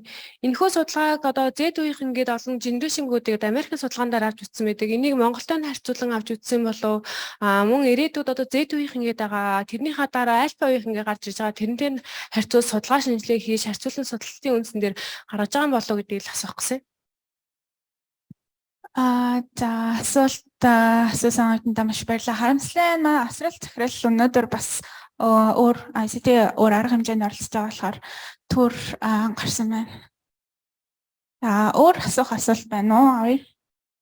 Авъя. Бүгдээр энэ өдрийн мэнд төргий. Тэгээд энэ Z generation-ийн тухай нэлээд олон хүмүүс илтгэлд гарсан. Тэгээд би зөвхөн нэг зүйлийг багшаас профессороос асууя те. Шипал те. Тэгээ энэ Z generation ингээд яг ингээд бид нар ингээд насны хувьд юуны хувьд хандлагын хувьд ингээд ижил төстэй зүйлүүдээр ингээд харж ингээд төсөөлж байгаа хэрэг дэлхийд дээр те. Гэтэл энэ ингээд нөгөө юм улс орнуудын хөгжил бүс нутгаас хамаарат энэ Z generation бас юм залгаатай байдлууд үүсгүү. Тэр талаар хийсэн судалгаа энэ төр ер нь жишээл байдгүй гэж би зүгээр асуумаар санагдаад байлаа л те. I know this studies which are going on because the concept for the studies is done by a German professor, but I'm not an expert in using this different studies. But what I know is that, for example, companies are analyzing very carefully the studies and identify how the changes of the new generation is going on, and when they recruit people, they make use of this knowledge and they take care of these different types of generation. But as I've mentioned, I'm not an expert. I'm listening in speeches to this field, and as I've mentioned, in companies it's used for recruiting, but there is not such a deep impact as you could expect because of the interest of the studies. За сайн байцгаана уу та бүхэндээ энэ өдрийн мэндийг хүргэе. Өнөөдрийн энэ мэргэжлийн болон техникийн боловсрол сургалтыг шинэчлэх нь үндэсний форумыг бас амжилтаа зохион байгуулж байгаа энэ оролцогч талууд боловсрол шинжилгээ ухааны яам, ЮНЕСКО, техникийн болон мэргэжлийн боловсролын түншлэл энэ төслийнхэн болон нийт энэ хүрэлцэн ирсэн хүндэт төсчид төлөөлөгч та бүхэндээ бас талархтаа илэрхийлье. Тэгээд өнөөдрийн бас энэ илтгэлүүд маань бас их сонирхолтой. Энэ мэргэжлийн боловсрол, техник мэргэжлийн боловсролын сургалтын салбарын шинжилэл хаашаа явж байна тий? Бидэнд ямар бас давуу тал сорилт шинжилэл байгаад байгаа юм. Дэлхийн ертөнцид яаж өөрчлөгдөж байгаа юм? Энд бид нар яаж бас манай Монголын мэргэжлийн боловсролын салбар яаж бас энэ хөгжилтэй хөл нийлүүлэх вэ гэдэг талаар олон юм шинэлэг зүйлүүдийг сонсож байна л да. Тэгээд энэ илтгэгч нарын танилцуулсан мэдээлэл бол бас айгүй сонирхолтой байлаа, үр дүнтэй байлаа. Тэгээ илтгэгч нартаа бас их баярлалаа. За би болохоор энэ илтгэгч нөө Георг Шпетл профессороос бас нэг зүйлийг зур тодруулж асууя гэж бодож байна л да. Тэрний юу гэхээр энэ нөө мэргэжлийн боловсролын ер нь бол дэлхийн ертөнцийн өөрчлөгч чинь тий. Тэгж яхад энэ цахимжуулалт үнэхээр чухал. Тэгвэл одоо энэ цахимжуулалттай холбогдуулаад энэ мэдээлэл big data-г твитийн салбарт ер нь нэвтрүүлэхэд биднэрт бас ер нь дэлхийн ертөнцид бас ямар ийм хүндрэлүүд байдаг вэ? Бид нар болохоор одоо яг дөнгөж юмнуудаа эхний ээжинд зүгээр цахимжуулалт руу хийж эхэлж байгаа. Тэгвэл одоо яг тэр big data-г одоо байгаа энэ нөгөө хөтөлбөрийн зах зээл дээр байгаа ажил олгогчид болон нөгөө талдаа ажлын байр хайж байгаа хүмүүсийг уулзуулах юм мэдээж big data чухал бах тий. Тэгэхээр энэ туршлагаасаа бас нэг та жоохон тодруулж хэлж өгөөч л гэж хүсье. Баярлалаа. Another question for Professor Speth.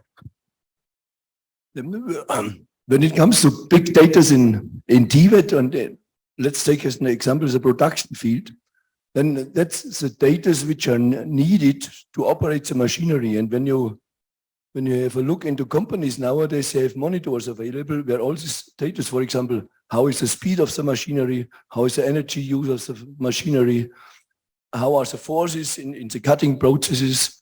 And these data have to be analyzed by the skilled workers under the question whether it can be optimized.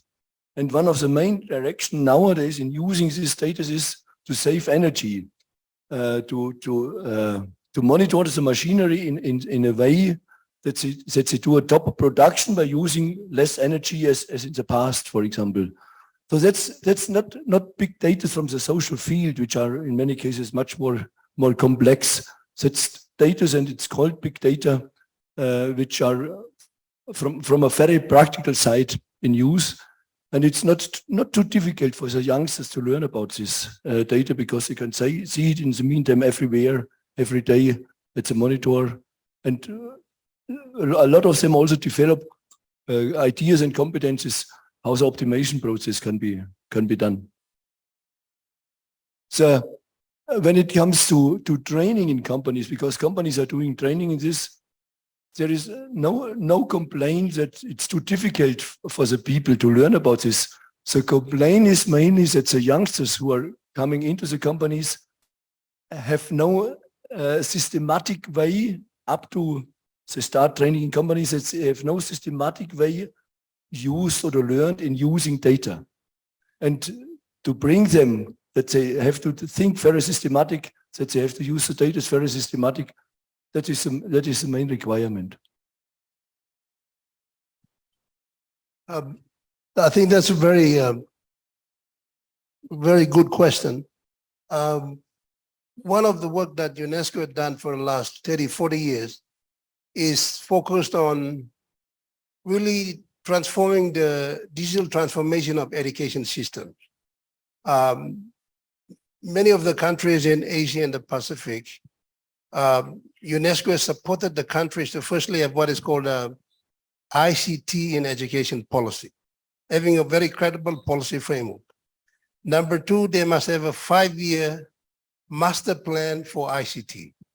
And we've just started the process in Mongolia, but it's a very slow process. We've done a review of ICT integration in every subsector, from early childhood, primary, secondary, curriculum, teacher training, even at university level. So the holistic look at the entire sectors, ICT integration. That's where Mongolia needs to start. Look at every subsector of education system, how they have institutionalized, how they have mainstreamed ICT at all levels. That's the foundation. Then the other multiplier effect is at the employment and other sectors that we are mentioning here. So the countries that UNESCO has supported, from Singapore is now in their 7th master plan of ICT, meaning that they've already laid the very critical foundation in building the critical ICT integration education sector. So that's what Mongolia needs to do from now onwards. So many of the counterpart countries in this region have a very clear ICT in education policy and a 5-year, what we call a master plan for ICT integrated education sector. It's a slow process, but we've just started the process in Mongolia. So my vision and my hope is that in 1 year's time, Mongolia would have a very clear ICT policy framework and a 5-year master plan for ICT. Then we will look at TVET, how TVET has embraced ICT. And that's the work that we are now doing in Africa, in Latin America. Because once a government or country or Ministry of Education does not have a very clear vision, you will still be doing things in a very fragmented way, and you will still be not able to successfully integrate and mainstream ICT in every subsector of education, including TVET. So I really hope that the Ministry of Education will really advance this because the neighboring countries, China, South Korea is now in the 6th master plan for ICT integration in every aspect of education. So we have a lot of samples on that as well. Mongolia can easily adapt some of this. So I think the further impact on the TVET sector in embracing digital transformation fundamentally relies on the ministry having that very clear vision, policy framework, and a master plan. Without that, you will still be applying certain projects and piecemeal approach to fully, because ICT had been around for a very long time. Why the ministries of education had been very slow in embracing ICT, even the TVET sector? So that's a question we should all ask ourselves, you see. So I think that is an additional point I want to add to the question that was asked. And I think the world will not wait for Mongolia. Mongolia had to jump in a bandwagon. That's a message I've said to Mongolia since I arrived and worked with Mongolia since 2016 up until now. So there's slow paces of this kind of having this very fundamental policy framework and very clear plans to really advance to the next level. You see. That is what Mongolia needs. Thank you very much. Сайн бацхан боловсролын судалгааны үндэсний хүрээлэн Санжаа Адам гэж байна. Сүүлийн танилцуулах хэсэг инх болт гэдэг хүнээс нэг асуулт байна. Юу гэхээр та бүхэн Монголын мэргэжлийн холбооттой хэр холбогдож ажилладаг вэ? Ямар мэргэжлийн холбоод та бүхэнтэй хамтарч ажилладаг вэ? Тэдний үүрэг роль юу гэдэг юм болоо гэдгийг тавчхан тодруулж өгөөч гэд. Дахиад нэг асуулт. Ерөнхийдөө илтгэгчдээс нэг сонирхож байгаа ерөнхий юм ялангуяа сүүлийн энэ хариулттай уялдаатай мэргэжлийн боловсролдох захимжилт захимжсан мэргэжлийн боловсрол гэдэг харахаар би бол хоёр дахь дээр нь нэлээд одоо transforming TVET гэдгийг хараад байна л да. Тэгэхээр яг захимжсан мэргэжлийн боловсролын ойрын ирээдүйн төсөөлөл одоо юу байдаг юм болоо. Манай Монгол улсын зорилгоос энтэй нэлээд уялдж байгаа. Тэгэхээр саяны нөгөө сүүлийн энэ Роберт Парва гэдэг энэ хүн дээр дахиад хоёр өгүүлбэр тайлбар хийж болох уу? You see, many of the TVET systems in Mongolia and many developing countries in particular still have what we call the traditional mode of TVET. Traditional mode of TVET meaning that we still have the teachers, the infrastructure, the low pace of ICT integration, the TVET curriculum, and then as the professor was talking about the core competencies and 21st century skills for Generation Z, etc. So we still have these traditional modes of operation in our current TVET systems. So how do you transform TVET now? So transforming TVET fundamentally means that we have to reskill and retrain our teachers, number one. Second, we have to have a new policy framework, the TVET law. So the policy, the government commitment to TVET is very important. And that commitment is demonstrated in a policy and the TVET law and TVET legislation. So we don't have that. So how do you transform TVET without a law? Tell me. Or without a policy framework? So this is the fundamental issue about why we talk about the critical importance of TVET policy and TVET law that we have talked on for many years now. But we have now heard the minister giving us assurance that it will be passed very soon. And I hope it happens before I leave UNESCO Beijing and leave Mongolia in my work with Mongolia on TVET. Then now you look at curriculum as well. Curriculum, you need to reform curriculum to then shift into e-curriculum, digital curriculum. But you can't do that. So that is fundamentally another very critical issue as well. And then the partnerships within private sector and Chamber of Commerce have highlighted that many times. So in many TVET systems in developing countries, there is no dialogue between the private sector, Chamber of Commerce, and the government side of things, from Ministry of Employment, Labor, Ministry of Education, etc. So the dialogue is not happening. They operate still in what we call silos. So that's a fundamental partnership and alliance issue. You need to build alliances. The TVET sector need to build these alliances. That's why UNESCO had been very committed to organizing such a forum like this so that we bring every stakeholder together, because the skills sector is very, very important for socio-economic development, poverty alleviation, empowering our people, to give them hope. When they don't have skill, they can't get a job, they cannot get out of poverty. You trap them in poverty cycle. China, I'm coming from China. Our office is in China. China, we're also supporting China for modernization of Tibet. Modernization of Tibet. Meaning the same things we're talking about. Reforming Tibet. So that it become more important. So digitalization of Tibet, meaning making Tibet system more efficient, making Tibet system more better. But that does not mean you replace the teacher. The teacher will still be there. But we must also look at training the teachers, giving them more qualifications. And I think the GIZ project on giving the Tibet teachers a learning pathway, that they get master's degree, PhD, and advanced degrees. And UNESCO had done that in a number of other countries as well. I think the learning pathway for Tibet graduates is very important as well. Because in many countries, they are stuck right there when they get the technical certificate on a certain specific trade areas. So how do we give them a hope for a learning pathway to get the advanced degrees, get their PhDs in Tibet?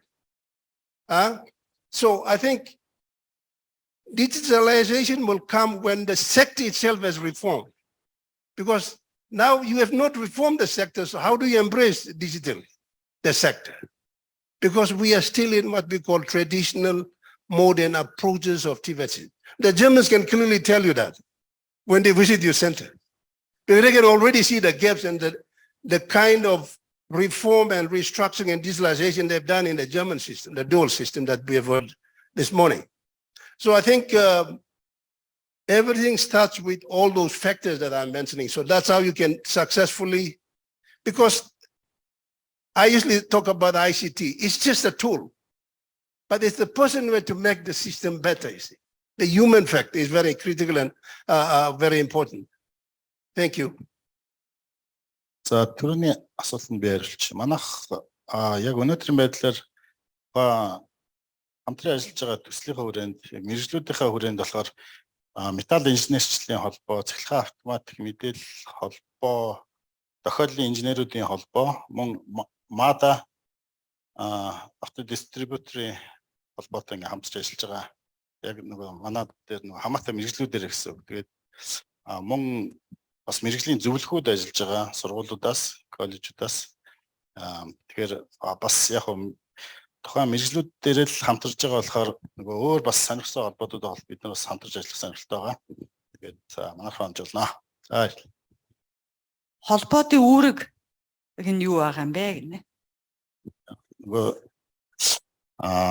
одоо сургалтын материалыг хөгжүүлэх одоо жишээл одоо нэг түрүүн дурдсан нэг мэргэжлүүд байгаа шүү дээ. Механик, цахилгаан, гагнуур, одоо автын цахилгаан тэгээд одоо сургалтын хөтөлбөрүүд шинээр боловсруулж байгаа мэргэжлүүд байна. Тухайн төслийн хүрээнд дээрэс нь багшныг чадахжуулах, одоо шинэ технологид суралцуулах тийм нөхцөл шаардлагууд үүссэн учраас холбоотын зөвлөх инженерүүдтэй мөн сургуулиудын профессорудтай хамтарч сургалтын одоо хөтөлбөрийн хөгжүүлэлт, багшны сургалт ерөн дээр хамтарч ажиллаж байгаа. Мэдээж нөгөө орчуулга хийж байгаа гэсэн шүү дээ. Тэгэхээр нөгөө техникийн бас нөгөө зөвлөгөөнд явж байгаа. Техникийн орчуулга бас нэлээ хүндрэлтэй учраас тэн дээр бас зөвлөгөө тусламж явж байгаа. Үнэлгээнд дээр бас яг төслийнхаа хүрээнд үнэлгээчнэр бас оролцож байгаа. Зарим холбоотуудаас тий. Энэ асуулт асууя. За би нөгөө энэ түншлэл суурилсан мэргэжлийн болон техникийн боловсрол сургалтын төслийн захим сургалт хариуцсан мэргэжилтэнд цэцэг үлзээ байна.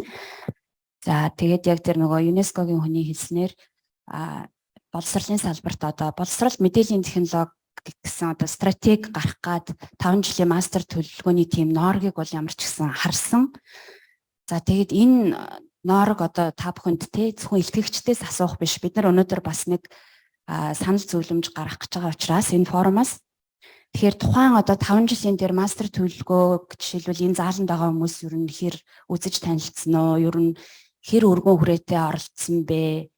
Бид нар бол зөвхөн нооргийг л авч үзсэн, бусад хүмүүс хэр үзсэн эсэг нь мэддэхгүй. Тэгэхээр аль болох өргөн хүрээтэй оролцоод ялангуяа тэр боловсролын судалгааны хүрээлэн энэ төр бол бас судалгаанд суурилсан байдлаар энэ мэдээллийн технологиг боловсролд нэвтрүүлэх гэж байгаа бол маш одоогийн байгаа бэлэн байдалтайгаа уялдуулаад дэлхийн одоо энэ чиг хандлагатайгаа уялдуулаад маш зөв мастер төлөвлөгөө гаргах нь бол чухал гэж бодож байна. Ер нь бол ингээд яг чиглэлээр энэ төлөвлөгөөнүүд гарч байгаа нь бол айгүй сайшаалтай. Жишээлбэл одоо цахим хөгжлийн яамны вебсайт дээр бол юм гендерийн мэдрэмжтэй хөгжлийн бодлого боловсруулагч гэдэг юм уу тэр мэтчлэн гендрийг цахимжуулалтыг гэдэг ингээд наривчилж авч үзээд системийн одоо тийм мастер төлөвлөгөөнүүд гарч байгаа нь бол сайшаалтай байна. Тэгэхээр ЮНЕСКО-гийн одоо суурин төлөөлөгчийн газрын зүгээс ч гэсэн энэ төлөвлөгөө хизээ батлагдах дээр яамны хүмүүс байгаа бол ч гэсэн хизээ батлагдах дээр ямар нэгэн мэдээлэл өгч болох уу? Энд одоо зааланд байгаа энэ хүмүүсийн оролцоо орох боломж хэр байдгийг, манайхан хэр үзэж танилцсан байдгийг бэ гэсэн асуулт. За, it's my turn. За, маш чухал асуулт асуулаа. Тэгэхээр мастер төлөвлөгөө боловсруулах ажил бол 22 онд өнгөрсөн жил эхэлсэн. Одоо дөрөнж байгаа. Боловсрол шинжилгээ ухааны яам дээр голдуулд ажлууд бол зангилагдаж яваа. Төлөвлөгөөг боловсруулах ажлын хэсэг бас батлагдаад одоогийн төвшөнд бол яг олон нийтэд юм уу хилцүүлэх санал авах төвшөнд арай хүрээгүй байгаа гэж үзэж байгаа. Гэтэ мэдээж батлагдахаас өмнө validation workshop гэж хийдэг. Нэгсэндээ бүхий л одоо чухал оролцогч талуудад танилцуулаад саналыг нь авах, бусад яамдуудаас бас санал авах гэдэг нэлээд ажлууд бол төлөвлөгдсөн байгаа. Цаг хугацааны хувьд бол бид нар маш шахуу ажиллаж байгаа. Аль болохоор л ойрын хугацаанд амжуулахыг, батлуулахыг хичээж ажиллаж байгаа. Болж өгвөл одоо түрүүн Роберт бас хэлсэн энэ жилдээ багтаагаад бид нар энэ чухал төлөвлөгөөгөө батлана гэж бодож байна. Та бүхэн бас тэр нуураг драфттай танилцсан хэсгийг бас сайн мэдэхгүй. Танахаас бол танилцаад явж байсан юм байна тийм. Тэгэхээр бас өөр манай ажлын хэсэгт багтсан хүмүүсийн танхимд байгаа бол бас мэдээлэл өгч болно. Боловсролын судалгааны үндэсний хүрээлэнгээс хүн байвал бас тийм өөр хүмүүс байгаа бол бас миний хэлээгүй зүйлсийг бас дуртаж бас болно шүү гэж. Хангалттай босно. Шоо тэгэхээр мастер төлөвлөгөө маань дотроо түрүү Роберт бас хэлсэн нөгөө боловсролын дэд салбар бүх салбаруудад одоо ICT-г хэрхэн яаж нутагшуулах, ашиглах уу гэдэг дээр бүлэг гаргаад төлөвлөгөө маань боловсруулагдаж байгаа. Тэгэхээр сургуулийн өмнөх боловсрол, бага боловсрол, дунд боловсрол гэд явна. Тэгээд энэ дотор бас TVET бас багтж байгаа. Тэгэхээр мэдээж өнөөдрийн чуулганд оролцож байгаа та бүхний санал бол маш чухал байх болно. Тэгээд цаг нь болохоор бид нэр танилцуулаад саналыг авнаа гэж амлая. Та бүхнийхээ энэ өдрийн амар амгалан айлтгая. Тэгээ өнөөдөр бас ингээд оролцогч талууд, донор байгууллагууд ингээд оролцсон үндэсний форумыг зохион байгуулж байгаа нь маш цаг үе олсон ач холбогдолтой юм арга хэмжээ болж байна гэж бодож байна. Тэгээд өнөөдөр сая тэр зөвлөх хэллээ бас хамтын ажиллагаа маш чухлаа гэж байна тий. Тэгэхээр өнөөдөр манай Монгол улсад бол олон холбоо, мэргэжлийн зөвлөлүүд гэл ингээд яваад байдаг. Тэгэхээр одоо энэ бас нэг сайшаалтай мэдээ худалдан аж үйлдвэрийн тэнхимдэр мэргэжлийн боловсролын хилтэс байгуулагдаж байгаа гэж байна. Тэгэхээр одоо Германы одоо энэ дуал систем болвол яг нэг худалдан аж үйлдвэрийн тэнхимдээ ингээд захирагдаад бүх юм ингээд явдаг. Тэгэхээр манай Монголын энэ холбоод зөвлөлүүд, мэргэжлийн зөвлөлүүд, энэ худалдан аж үйлдвэрийн тэнхимүүд ер нь ямар тогтолцоотой ажиллах юм бэ? Одоо тэр Германы тэр худалдан аж үйлдвэрийн тэнхимийн нэг малгайн дор ингээд нэгдээд ажиллах боломж байна уу? Тэгээд хэрвээ одоо энэ хилтэс байгуулагдж байна, энэ хилтэс одоо худалдан аж үйлдвэрийн тэнхим байгуулагдж байгаа хилтэст энэ одоо холбоод мэргэжлийн зөвлөлүүд яаж хамаарах вэ? Жишээлбэл манайх бол барилгын политехник коллеж манайтай харьцдаг томоохон аж ахуйн нэгжийн байгууллагууд бол энэ худалдан аж үйлдвэрийн тэнхимийн гишүүн одоо компани бол маш цөөхөн байгаа. Тэгэхээр бол одоо бас нэг хамтын ажиллагаа яг тийм нэг сэтгэл төрсэн хэмжээнд болохгүй байгаа гэж ингэж бодож байгаа. Тэгэхээр одоо энэ дээр бас ямар бодлого цаашдаа барих вэ гэдгийг асуумаар байна. За Монгол улсын хэмжээнд түрүүнд халиунаа дарах хэлтэй 9 чадамжийн төв те GIZ-ийн төслөөр 7 одоо Аз хөгжлийн багаар ингээ хоёр нэг давхарцсан гэдэг манай сургууль орж байгаа. Ингээд нийтдээ 9 чадамжийн төв ингээ үйл ажиллагаа явуулж байна. Яг энэ төсөл хэрэгжиж байгаа сургуулиуд, энэ чадамжийн төвөр одоо хөгжиж байгаа сургуулиуд сая бид нар бас саяхан бүх нөгөө чадамжийн төвөө тайлангаа тавьсан. Тэн дээр бас бид нар бас бүх сургуулиудынхаа захирал одоо холбогдох халбан тушаалтан ажил олгогчдыг ураад ингээд тайлангаа тавихад үнэхээр энэ чадамжийн төвд ажиллаж байгаа багш нарын юу болоод бид одоо манай сургуулиудаас шал өөр түвшинд хүрсэн байна. Бид нар одоо яаж жигд ингэж хөгжих вэ гэсэн юм асуудлуудад нэлээд гарч ирж байгаа. Тэгэхээр энийг бас одоо яг нийт чадамжийн төвүүдийг хэмжээнд одоо бусад сургуулиудаа аваачих одоо ямар боломж байна. Ер нь цаашдаа сургуулиудыг төсгөлж бид нэр энэ аж үйлдвэрийн 4-р хувьсгалын хурдцыг бол одоо юу яах одоо яахгүй хөгжиж нөгөө гүйцэхгүй. Тийм учраас одоо энэ одоо яг хамтын ажиллагаа түншлэл бол маш чухал байж байгаа. Тэгээ одоо сая энэ инколт одоо илтгэгчийн ярьснаар одоо бас нэг дуал систем нэвтрүүлж байгаа энэ хувийн хвшлийн сургууль бас ингээд бий болж байгаа. Энэ бас нэлээд сайн жишг болох байх гэж ингэж бодож байна. Тэгээд хоёрдугаарт энэ толгой өвдөгж байгаа нэг асуудал байна. Энэ төгсөгчд одоо яг зэт үеийнхэн маань одоо төрөөс ингээл бас нэг өчнөө зардал гаргаад төгсөж байна. Гэтэл зэт үеийнхэн маань одоо гадаад орн руу одоо Герман, Солонгос, Япон гэдэг энэ олон гадаад оронд одоо нэг ажил хүч дутагдaltaй учраас одоо манай сургууль битгийл бүх сургуулиуд дээр ийм асуудал гарч байгаа. Маш их хамтарч ажлыг төгсөгчдийг ажлын байраар хангая гэсэн санал хүсэлтүүд hirж байна.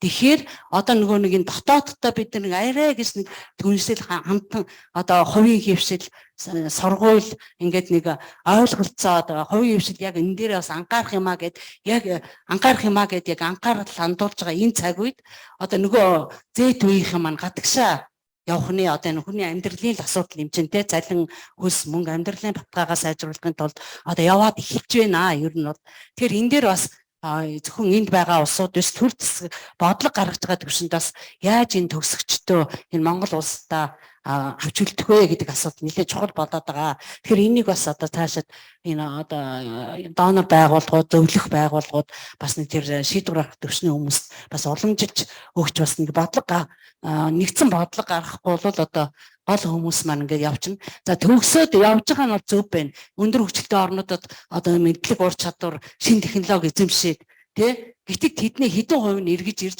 Монгол улсаа хөгжүүлэх вэ гэдэг асуудал нэлээд юм асуудал болоод байгаа гэдгийг бас хэлмээр байна. Баярлалаа. За, нэмэлт захирал баг 3 юм л ярьчихсан шүү дээ. Нэг тэгснэ 2 дахиад 2 тэгээд эхнийх нь болохоор худалдаа аж үйлдвэрийн танхимтай холбоотой юм байна тийм ээ. Тэрийг цэцэг жаргал мэргэжлэлтэй янтай холбоотой юм байна шүү.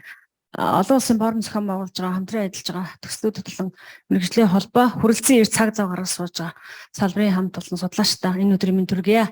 Боловсрол шинэчлэх ухааны яамны мэргэжлийн боловсрол сургалтын хэлтсийн нийгмийн түншлэл хариуцсан ахлах мэргэжилтэн төсөв жаргал байна. Нэмд удан захирлын асуулттай холбоотой худалдаа аж үйлдвэрийн танхимтай буюу нийгмийн түншлэл мэргэжлийн зөвлөлтөй холбоотой асуудал тавигдсан учраас өөрийнхөө мэдж байгаа хэмжээнд мэдээлэл өгчихэд бас хариулт өгөхгүй босчлоо. Тэгээд ерөнхийдөө худалдаа аж үйлдвэрийн танхимтай хамтран ажил түншлэлийг хэрэгжүүлэхийн тулд нэлээд олон том ажлуудыг маань сайд маань хөдөлгөөс эхэлж яриад тэгээд сая энэ 22 оны төгсгөл буюу 23 оны ихээр бол танхимын ерөнхийлөгч амар төвшин ерөнхийлөгч маань 3 сар сайтай амж Герман явлаа.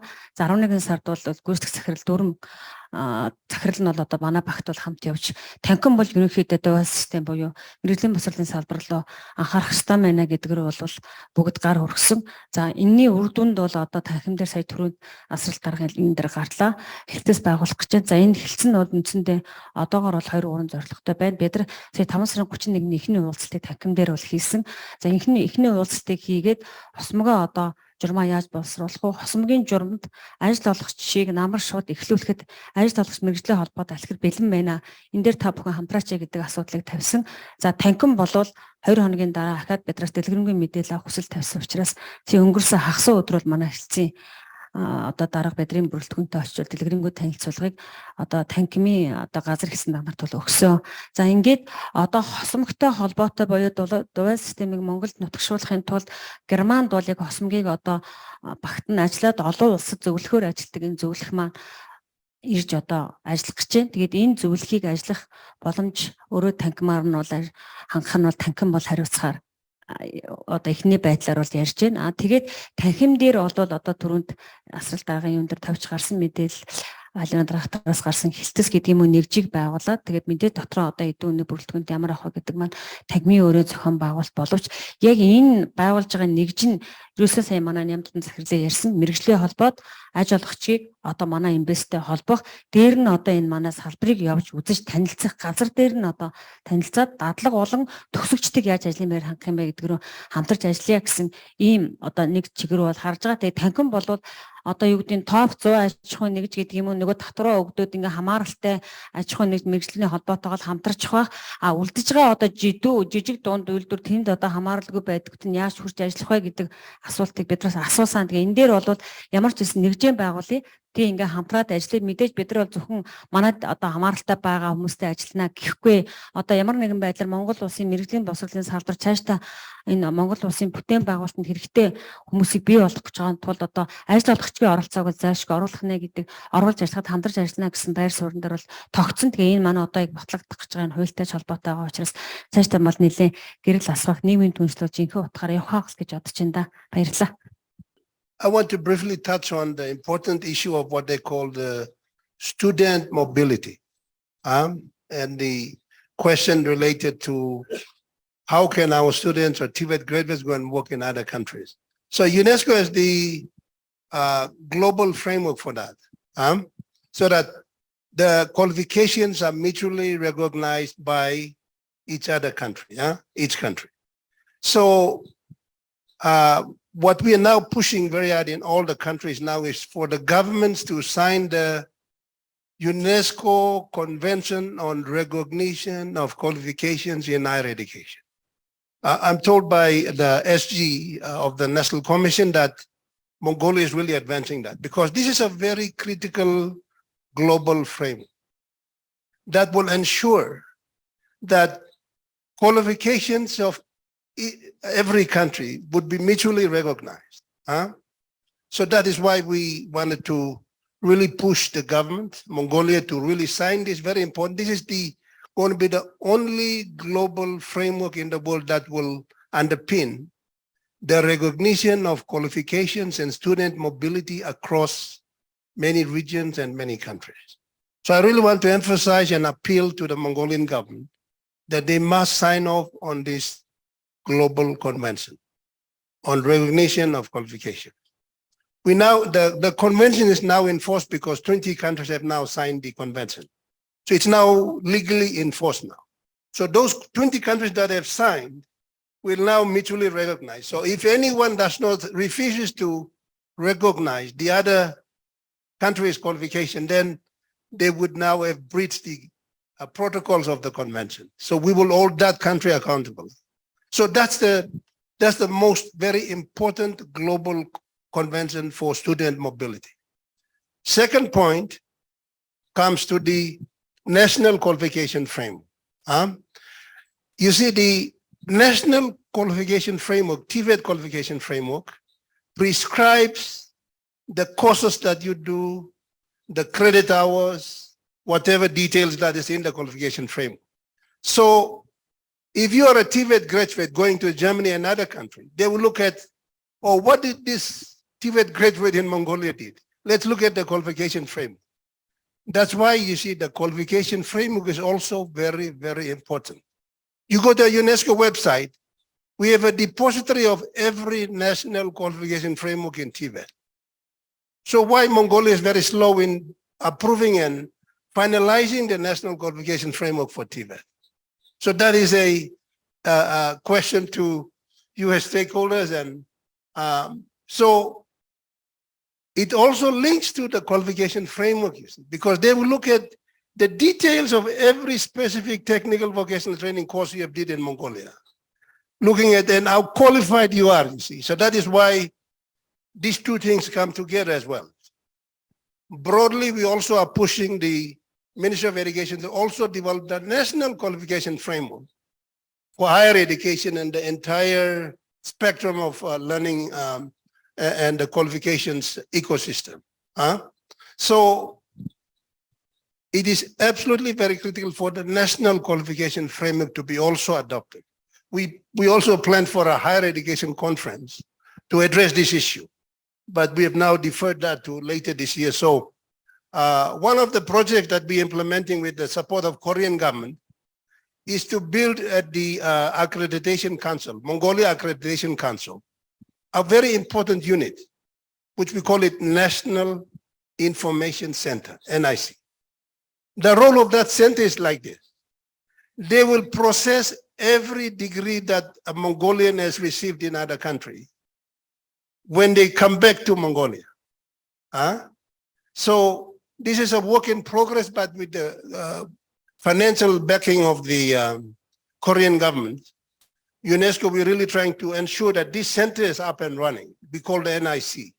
Because that will play a very critical role in processing every degree, every qualification that a Mongolian national will obtain. Currently, you don't have that.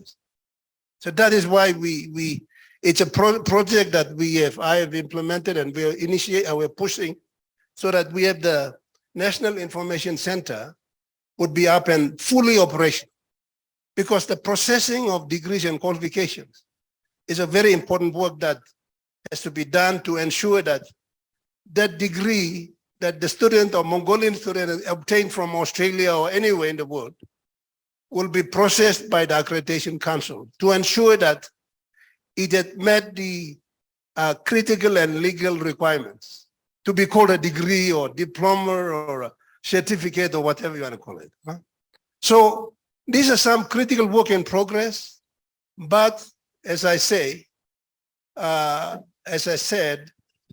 it's a struggle because we need the system to move quickly to get these things approved very quickly. And the world will still also not wait for Mongolia on this. They're going to advance very quickly.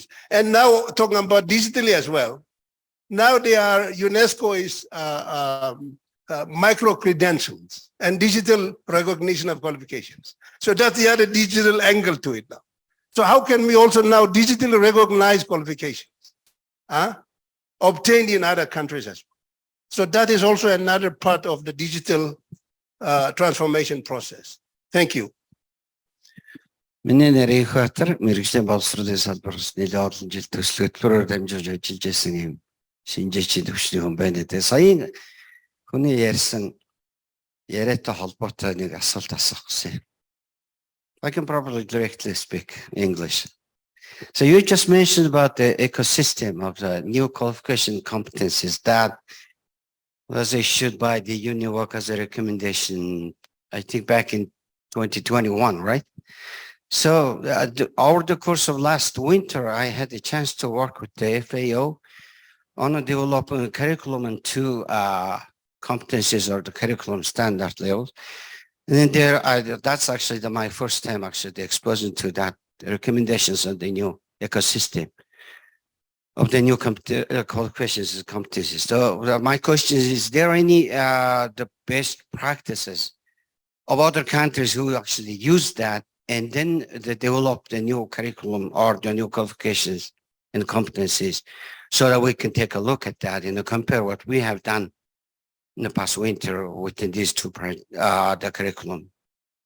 That's basically the question. Yeah. Thank you. Thank you. Well, the answer is very simple. We have UN, ILO, and many agencies. We have best practices, so we can say that. But I think the bottom line is for Mongolia to get the qualification framework drafted and approved, basically. We have all the best practices in the world. UNESCO is a 70-year-old organization now. ILO may be the same. So we have 70 years of repository of all those information that is still available. So what is holding back Mongolia to develop this? So we need to move very quickly on that. If the government thinks it's a priority, because I think the development partners, GIZ and many others, we're all ready to help on that. to ensure that we have a proper national qualification framework on TVET. And you have heard from our good friend from India is talking about recognition of some of the certification of some of the training that they are delivering. And I think he's delivering this in the absence of a national qualification framework for TVET. So that is the challenge we have now. But for best practices, we have plenty of them. We can send it to you. За асуулт асуусан нийт оролцогчдод баярлалаа. За ингээ хоёрын давуу манай өдрийн хоолны цаг буюу завсарлага авж байна. Хоолны дараа 2 цагаас манай илтгэлүүд дахиж үргэлжлэн тэрний дараа дахиад асуулт хариултын сешн явахтал та бүхэн нэмэлт асуултаа илтгэлийн дараа асуухыг хүсье. За бүгднгийн хоолны урьж байна. За 2 цаг гээд бүгдээрээ танхимдаа цугларахыг анхааруулъя. Тэгээд чихвч орчуулгын чихвч аваагүй хүн байл бид нар дээр хурж ирээд орчуулгын чихвч авч болно. За тэгээд яралтай ажил гараад явж байгаа хүмүүс ахын бол чихвчээ хүлээлгэж өгөөд явахыг хүсье. За баярлалаа. За сая Робертийн хэлсэн санаан дээр бас базаад мэдээлэл өгье. Товчхон тэр Робертийн хэлсэн ЮНЕСКО-ийн тэр олон улсын конвенц гэдэг байгаа. Мэргэжлийн зэргийг одоо хүлээн зөвшөөрөх, харилцан хүлээн зөвшөөрөх олон улсын конвенц 20 улс сойрхон баталсан байгаа. За манай улсын хувьд бол үүнийг бол сойрхон баталнаа гэдэг үүрэг амлалтаа бол өгчихсөн. Өнгөрсөн жил ЮНЕСКО-гийн ерөнхий захирал Монгол улсад айлчлал хийсэн. Тэрээр боловсролын сайдтай уулзахдаа бас энэ асуудлыг тавьсан байгаа. Тэгээд сайдын зүгээс бас энийг анхаарч байгаа. Энэ жилдээ багтаад бид нар энэ конвенцийг баталнаа гэж зорж ажиллаж байгаа. Тэгэхээр энэ конвенцийг хэрвээ батлвал хамгийн чухал одоо ач холбогдол нь юу вэ гэхээр Монгол одоо эрдмийн зэрэг эзэмшээд гадаадад очдог тий. Тэгэхээр одоо багш эмч одоо юу гэдэг нарийн мэргэжилтэй мөртлөө тэнд одоо хар бор ажил хийхээс өөр аргагүй болдог ч юм уу. Ягаад гэвэл бид манай улсын эрдмийн зэргийг хүлээн зөвшөөрдөг ч юм уу. Ийм асуудал бол одоо шийдэгдэх боломжтой гэж үзэж байгаа. Тийм ч учраас бодлогын төвшөнд бол үнийг үнэхээр ач холбогдол өгч одоо анхаарч ажиллаж байгаа гэдгийг та бүхэнд бас хэлхийг хүссэн юм аа. За эхний илтгэгчээ танилцуулъя. Тэгэхээр профессор Франк Бюнинг тэр Германы ЮНЕСКО-ЮНЕВОК төв буюу Магдебургийн их сургуулийн бол профессор. Дээр нь бол туршилт суурьсан техникийн болон мэргэжлийн боловсрол сургалтын төслийн зөвлөх маань байгаа. Yeah, ladies and gentlemen, well, thank you for the invitation to give a presentation here. And secondly, well, I'd like to mention that I'm quite aware of the fact that's the hardest time for a presentation after a decent meal. And I can assure you, I accept the challenge. I'll try my very best to keep you awake and not to bore you to death.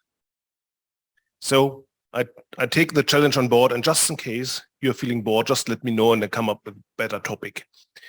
So, well, I decided to call my presentation TVET Teacher Education and Training on the Edge of Transition. Well, it isn't difficult to conclude that I will address TVET Teacher Education and the changes we need to undergo to modernize and improve our ways of training our TVET teachers. But let's start easy and moderate to get everybody on board. To get everybody on board, we start with the political arguments. Well, we find quite a large number of publications that address the importance of the TVET teacher. And what it comes down to here is, if you wish to develop your TVET system further, the TVET teacher is the key figure. So if you consider the improvement of the whole system, don't forget about the TVET teacher. As simple as it is, quite often what we see in the international domain, that the TVET teacher is quite often left out when it comes to the development and further development of TVET systems. So as easy as it is, don't forget about it. And political documents are in numbers on the markets that document the importance of the TVET teacher. As we have agreed upon, we need good TVET teachers to improve the TVET system. Here, the question arises, what is a good TVET teacher? What do we understand by good? Good is a very simple term and tries to imply something. but if you try to work with it, it gets difficult and wobbly. So therefore, I try to define what we understand by a good teacher. And here I'm referring to a publication of the International Labour Organization. So, and the ILO has published quite handy features and criteria to define a good TVET teacher. First of all, he or she must have extensive knowledge about the vocational domain or fields. Well, that is quite easy to conclude. Nevertheless, we have other criteria we need to consider here.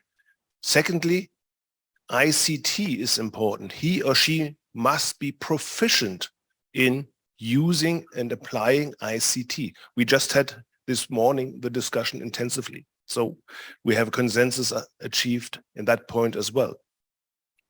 Thirdly, he or she must have a general understanding of larger economic and social realities. That is quite interesting, but simple as well. We are preparing students for the world of work, and they will be embedded. We stopped with the larger economic and social realities. We are preparing our youngsters to meet the challenges of the world of work. And the world of work does not only consist of work, but also social realities. And therefore, our TVET teacher must be proficient and knowledgeable in these fields as well. The next one is he or she must be proficient and have the capacity to impart generic learning. Learning strategies are for our students important as well, because the world of work is changing constantly, and our training period is a limited period of time. So therefore, we must prepare our students to acquire competencies themselves, because well, in the later years, there won't be always a TVET teacher to prepare them for new technologies in the job or whatever. Yeah, he or she must be also a capable team member. While modern teaching processes will happen in team situations. Think of approaches like team teaching or teaching in fields of learning. So it is not just one teacher there, the expert. The modern teaching process refers to teaching teams, and we need to prepare them for that. We are not the lone fighter anymore. The modern teacher comes in teams. And last one, research. Research is important. Even though the TVET teacher is not a classical researcher, but he or she, within certain limits, is expected to do research. For instance, what type of new technology is in the area in my companies relevant now? That requires a minimum of research capabilities, but also reflection capabilities. Well, he or she must understand what recent publications or recent research is really meaning. What are the consequences from latest research findings? And of course, they must reflect. Yeah, the last point was the teacher must be able to reflect his own teaching, because he or she is never perfect. But you are getting better by reflecting your own approaches. So these are the professional criteria defined by the ILO. What it comes down to here is, well, we are expecting some kind of little genius to be a TVET teacher. Well, and I'm exaggerating here, but here we clearly see that the TVET teacher has high qualification demands. And here is the question, how countries internationally qualify and prepare their TVET teachers. And I tell you in advance, the scene is highly and extremely diverse. Well, I'm just trying to summarize what the graph here says. We have different levels of qualifications offered for TVET teachers. The most widespread qualification for the TVET teacher is the teaching certificate. How do they achieve the teaching certificate? Quite easily. They are proficient in their job and attend some extra courses.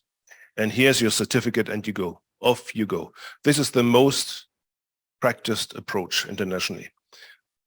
Brazil is an example. The UK is an example. But we also find examples for bachelor degrees. So the first academic degree is the bachelor, and some countries train their TVET teacher at the bachelor level. Denmark and other countries are the example. And the highest qualification offered for the TVET teachers is the master.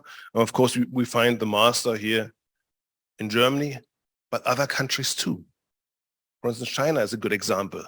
And as far as I know, Vietnam is going down the same road. So there's a clear tendency developing degree programs at a higher level for TVET teachers. And if we have a closer look at the methodological concepts which are applied here, we find on the one hand the additive concepts. Additive means you have a vocational qualification at a professional level, and on top of it you get an extra qualification. That's adding up two qualifications, therefore we call them additive concepts. But we also find nowadays integrated concepts. So integrated means there are special degree programs just for teachers. It's not just the engineer, and on top of that, they get an extra qualification. No, vice versa. Special degree programs here, which we call integrated concepts. So let's have a look at the political perspective before we dive down in greater details. So we're having problems again. Who is sabotaging my presentation here? So as we all know, the UNESCO is one of the key players when it comes to policy recommendations at the international level. And the UNESCO and its members, they have agreed upon to do something and to push TVET teacher education. And the result of that development are the standard recommendations for teachers. And of course, it is a political document, but still it has decent impacts on national TVET teacher education programs. But let's have a look at the framework curriculum first. So the document that sets a standard for TVET teacher programs is called the International Framework Curriculum for Master Degree for TVET Teachers and Lecturers. Quite a long title, and it was agreed upon in the year 2004 in Hangzhou. Therefore, it's also called the Hangzhou document. And just in case you're interested in more details and you wish to dig down in all the details, you find it on the UNESCO-ЮНЕВОК website and you can download it. So here, at that stage for the presentation, I'll just summarize the most important features of the recommendations. Next. Well, of course, you find concrete and solid module description there. I'll give you some examples later. Also, examination regulations are defined in there, plus internship regulations. In addition to these content requirements, it is said quite solidly in the document that those institutions who wish to develop and offer TVET teacher programs should be research institutions. This minor detail has also consequences for the program development. Next. So what is the aim of the standard framework curriculum? Of course, first of all, a set of quality criteria is defined. You see, whenever you mention you wish to have a high quality program, it is vague. And in order to become more concrete, you need quality criteria, and they are defined in the framework curriculum. it also provides a basis for future international and scientific cooperation. Why is that the case? If the single member states of the UNESCO put that standard framework curriculum into practice, the programs are very similar. And if the programs are very similar, exchange is be enhanced because you can transfer credits. Yeah, and therefore that document is also a basis for mutual exchange of students, lecturers, and scientists. And here, what do we achieve by doing that? In all other academic disciplines, the academic exchange is quite common and has developed since the Middle Ages. But when it comes to TVET, it is rarely found. And we have very few examples where international exchange takes place in the area of TVET teacher education. But here the UNESCO wishes to push that apple further.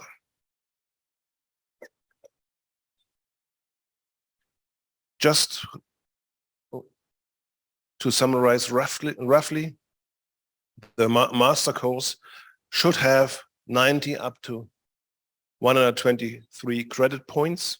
That equals 1.5 up to 2 years. And what you see here, it is a very vague document, as it leaves you some leeway to go your own way in your country. Because between 90 and 123, that is a large span. So it gives you as your single country the chance to respond to your very own needs.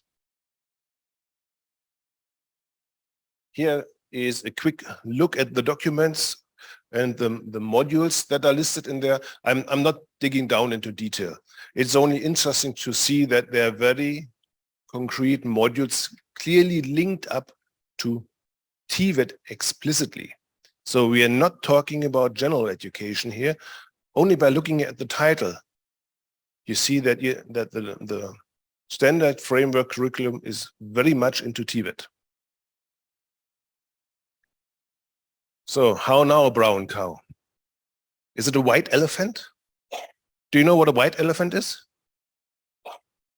A white elephant, the English call something a white elephant when there was something very difficult to achieve, very labor intensive, and in the end, nobody uses it. Well, as a matter of fact, very few countries put the standard framework curriculum into practice. Is it useless? I would dare to say no, because it clearly politically indicates the direction in which we are moving. When I say very few countries, of course, Germany, we have put it into practice, but also you in Mongolia, you have put it into practice. Yeah. Magdeburg University, that means my university, has developed a master degree program together with the ITE. And the basic document we referred to was the standard framework curriculum. And we are meeting that curriculum recommendation. And what's the benefit from it?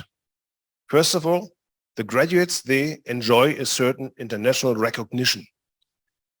Secondly, there is a good option for future developments, as the degree programs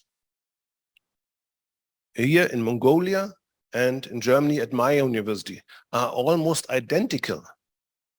Students exchange and researcher exchange can be enhanced quite easily.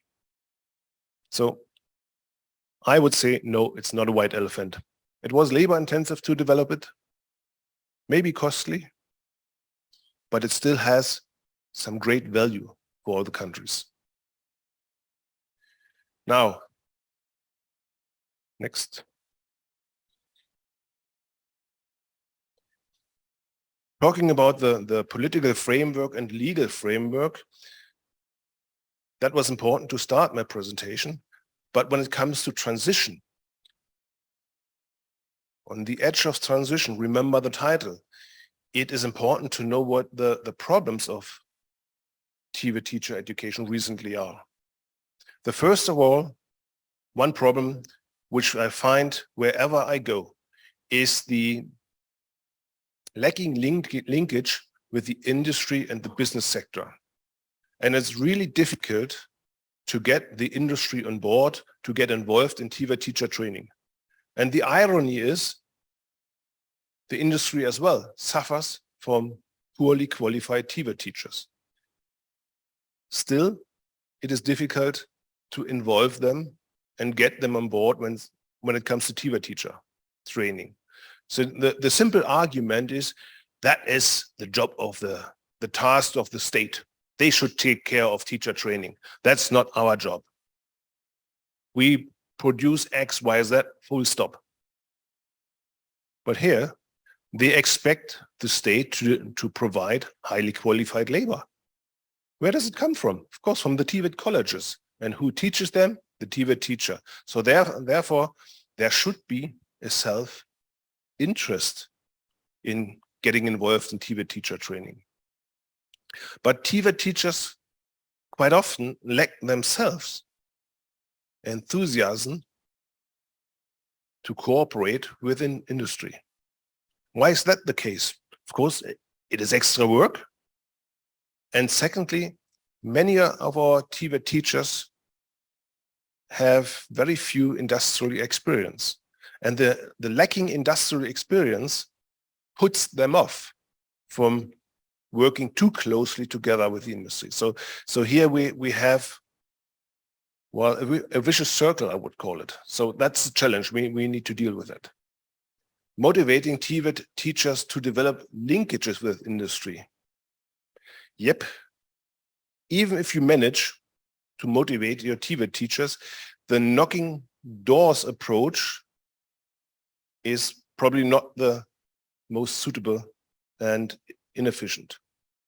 Yeah, as we know, we need a more systematic approach that needs also political support in order to develop these linkages. Well, we must make it compulsory to have a pre-service teacher education program. What we see in most countries, you go to the TVET college, start your job, and maybe you, if you're lucky, you enjoy a further training. Ideally, before you start working as a TVET teacher, you must enjoy pre-service. Yeah, and the pre-service should be balanced between theory and practice. And when it comes to the degree program, what we always see internationally, the applied didactics in the field is underdeveloped. What do I mean by applied didactics? Every vocational domain has different teaching approaches. So it makes a difference whether you train nurses or bricklayers. It's quite simple. They have different approaches, and these different approaches must be addressed in order to prepare them for their job. And last but not least, vocational disciplines are not identical with the academic vocational disciplines of engineering. So the field of engineering, let's take construction. In the world of work, for the bricklayer, it means something different than for the civil engineer. So when we need to focus on the vocational discipline, in other words, we need to focus on what the brickie really needs in the workplace. And it requires skills more than academic competencies. But still, I warn you, it has to be a good balance between theory and practice. As we all know, the world of work is very dynamic. And when I started by saying that we need pre-service programs, we have to admit that this is only half of the story. As technology is developing, we also need to have further training for our TVET teachers, and it should become compulsory. Yet, we need to link it up we need to link up pre-service and further training in order to meet the dynamic world of work. Yeah, research capacities. I heard that discussion this morning before. So when it comes to the development of the TVET sector, we also need researchers. In most cases, these researchers come from other or similar disciplines. Many researchers come from from the field of sociology and all other forms of researchers are found in the field. Well, if you really and seriously wish to develop your TVET sector, you should have researchers that come from the background of TVET, because you can only conduct proper research if you understand the field and if you can interpret the findings. Yeah, let's take the example of the sociologist. They have a very good methodological understanding and they do very good and decent empirical research. But can they properly interpret the results? I doubt it. So therefore, we must go down the road to develop our own researchers. And that also means we need to develop sooner or later PhD programs, because they need to acquire higher education and the roads must be prepared. I try to summarize the problems we find with TVET from the international perspectives. Let's reverse these challenges. And by reversing the challenges, we get very clear recommendations what we must consider when developing TVET teacher programs or TVET in general. First of all, we need to include a cooperation with the world of work. Just purely academic programs don't meet that need. So how can it be done? There are different ways of doing it. For instance, by internships. That's one way of doing it.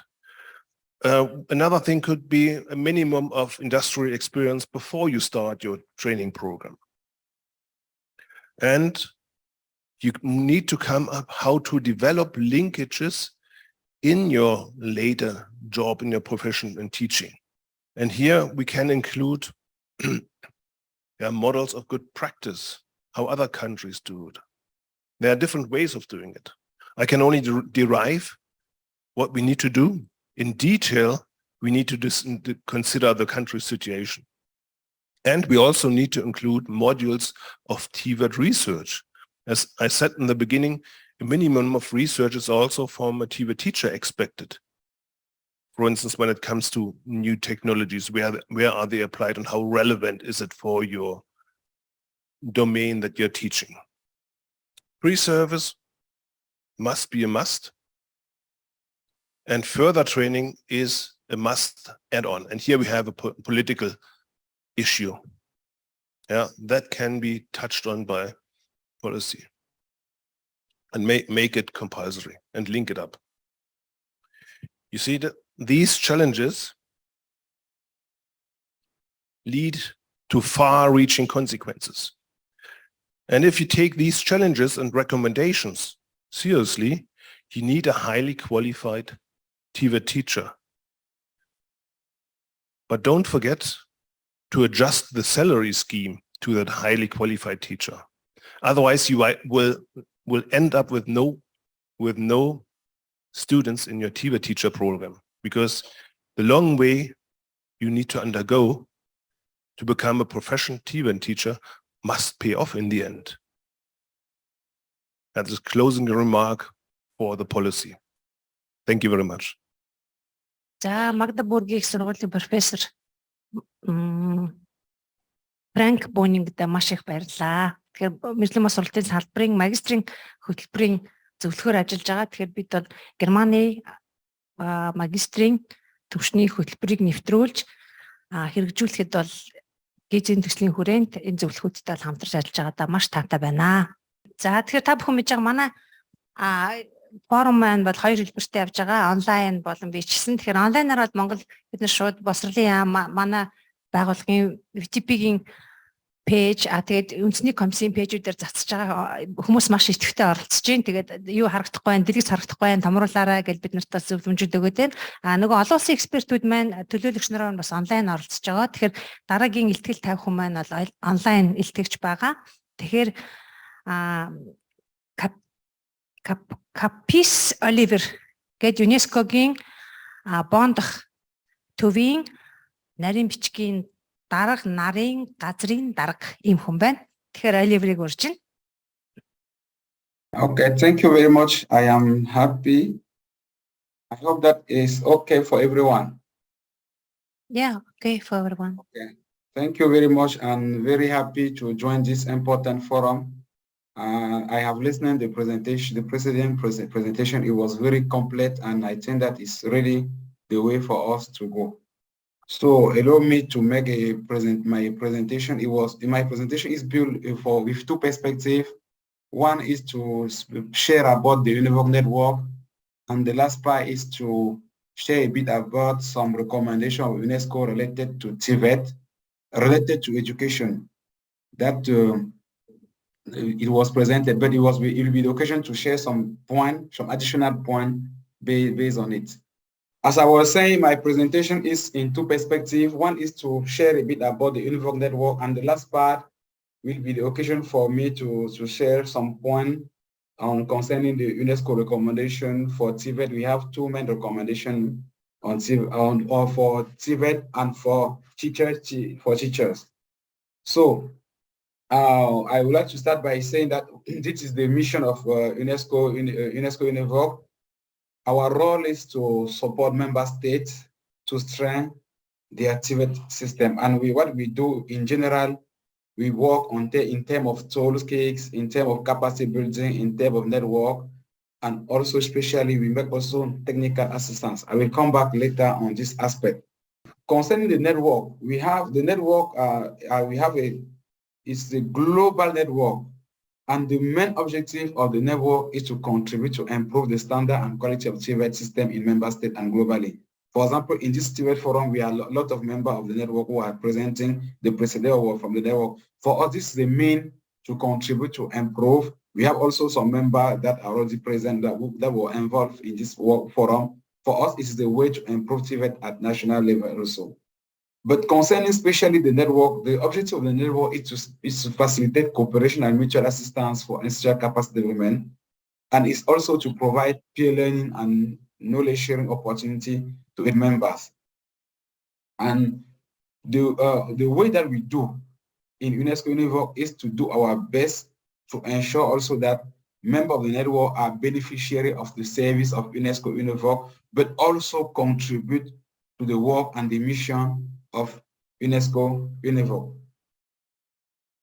Presently, the UNESCO-యుNEVOK is almost in almost 150 countries almost, and we have around 230 members all over the world.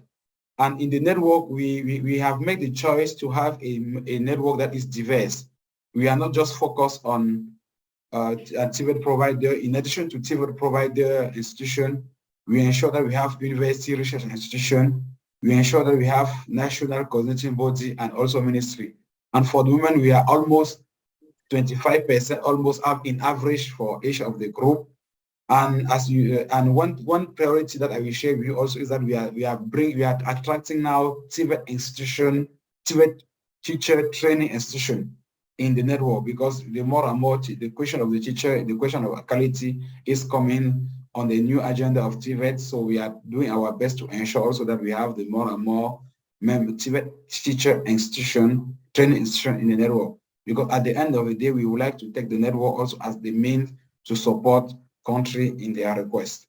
Concerning the Asia and Pacific, presently in the region, we have around 59 members in the network, almost in all the country of the region almost. And for the moment, we have, in terms of repartition, we have national body, and that are around 30%. We have also ministry that are around 30%. we have the main group that we have in the member, the majority member of the network are from university or research institute. And we have a little part that are training provider. We have only 4% of the members that are training provider in the region. In the other region, we have it's a bit the embase. In the other region, we have more training center than ministry, than national body. But in the region of Asia, we have it's a bit the embase of the average that we have in the network. How do we engage with our member, with the member of the network? In general, in the network, the way that we engage with them is we work with them to build their capacity. We do our best to build the capacity of the member of the network. We have, for example, our flagship program that is the UNESCO-ийн TV Leadership Program that many of participants from Asia was part during the last year. We have also lots of ad hoc training that we use to develop. We have some ad hoc training that we have made concerning greening curricula, concerning TVET staff, concerning entrepreneurial learning. We also do a sort of matching to make a partnership with TVET Center in order for them to provide training to youth and build the capacity of youth, because we have the Global Skills Academy, for instance, where we have lots of international companies on the area of tech who provide free training to TVET Center, and TVET Center can allow their students to benefit of this training. We also work with the member of the network to develop together guidelines, tools. We also make some study on mapping analysis, and we make lots of research study with the member of the network. Ultimately, we also, as I was saying, do lots of work to facilitate cooperation. For example, we have one flagship program that is called the UNEVOK Network Cohesion Initiative. That is the opportunity that we give to the member to work together, to develop joint product, to have some knowledge exchange and knowledge partnership together. Now, the other point where I will take the time to insist also when I work for the member of the network is that we try to work with the network to do what we call project program. And the idea is that the UNEVOK Center are like our hand in country. They represent a bit UNESCO-ЮНЕВОК in the field. And if we want to bring the impact at the level of the country, we need to develop with them some kind of project that can really have impact. And one of our approach is to develop what we call systemic capacity building. It means we are not just focusing on skills or on tools or on research. We try to develop with them some systemic approach, systemic project, and work with them to implement at the country level. So for them, if we have the issue of teachers, we can together work on a project to enhance the capacity of teachers, but in a systemic approach. And this is the way that we are doing. For them now, we are working with ITC, that is our UNEVOK Center in Iran, where we are developing a joint project with COICA, and that will help also to build the capacity of teachers in the ITC institution, Another way also that we are dealing with, we work with the TVET Center is that we receive a lot of requests from member states asking us to provide to them technical support.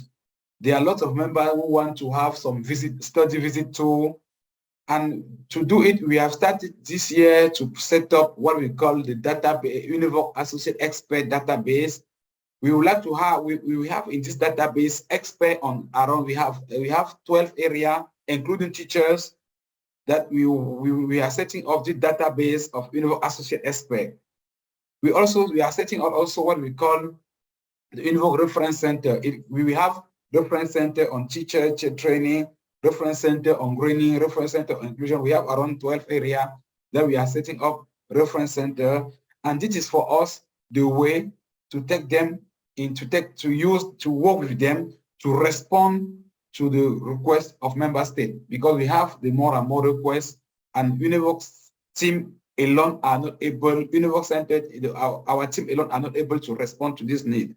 So we have to work with the member of the network to respond to the need. And we also receive requests from the member of the network. And this is also the way for us to be able to respond to technical requests and technical support that we have from the member of the network. The last part that I wanted to share with you also is we are working presently in UNESCO-ийн we are working on our new, we have a 3-year medium-term strategy. Every 3 years we develop a medium-term strategy that fixes some key area where we will work on the upcoming 3 years. And presently we have started the development of this new strategy of UNEVOK that we start from 2024, 5 and 6 for the upcoming 3 years. And one key area that we have fixed in this new strategy is teacher, and instructor. So for the upcoming year, we will work more closely with UNEVOK members, UNEVOK Center, and also we will be able to respond to the needs of UNESCO member states related to teacher, and instructor. I wanted to also come back to something very important. UNESCO have the mandate to work and to develop key orientation, and I was happy from the presentation that we have before, because he referred lots of key orientation coming from UNESCO related to TVET, and this is our hope. Our hope is we try to consult member states, discuss with member states, discuss with partner, discuss with research institution, and come out use what we call good practice, and at the end with the good practice we are able to develop some recommendation for teachers. So, for example, UNESCO work with member states, with ILO, and also with lots of partners to set up what we call the recommendation concerning the status of teachers. And when you read this recommendation, it is not only for teachers on general education, but it also embraces teachers who are on the TVET institution. So in this recommendation, there are lots of aspects related to the governance, to the motivation, to the remuneration, to the pre-service, in-service. All these aspects, we have some norm there that we are setting up concerning this recommendation. And in the way that UNESCO work, when UNESCO have a recommendation, every 2 years, member states are requested to make a report on the way that they are following this recommendation. And every 10 to 15 years also, there are some new recommendations that are setting up. But the basis remains in general the same. So if we have another recommendation that was setting for higher education teacher personnel, and I was also happy when the one who made the presentation said that we have teacher on vocational institution, but we have also the engineering aspect that is a bit different and that have some particularity. He was speaking, for example, about the didactic aspect. He was speaking about also this aspect of theoretical part that we need to have on teacher. So all these elements are documented on this recommendation, and you can have also some normative aspect, normative orientation on how to deal with it. The other point that I wanted also to raise is that in our role also as UNESCO, we develop the aspect of policy is very important on the question of teachers. You cannot just see the question of teacher as practical way. Policy have a lot of influence when we speak about teachers. And this is why we support also member states in the development and review of TVET teacher policy and strategy. And one experience that we have done, for example, was 7 years later that we worked in a country called Uganda, where we were there to make the review of TVET teacher policy. And one key problem that came up was the motivation. Because in this country, for example, teachers prefer to work on industry because industry pay much than working as teachers. So there was a problem of attractiveness. The problem of attractiveness of teacher, there were a lot of attrition. Many teachers, when they start, drop out later and join industry.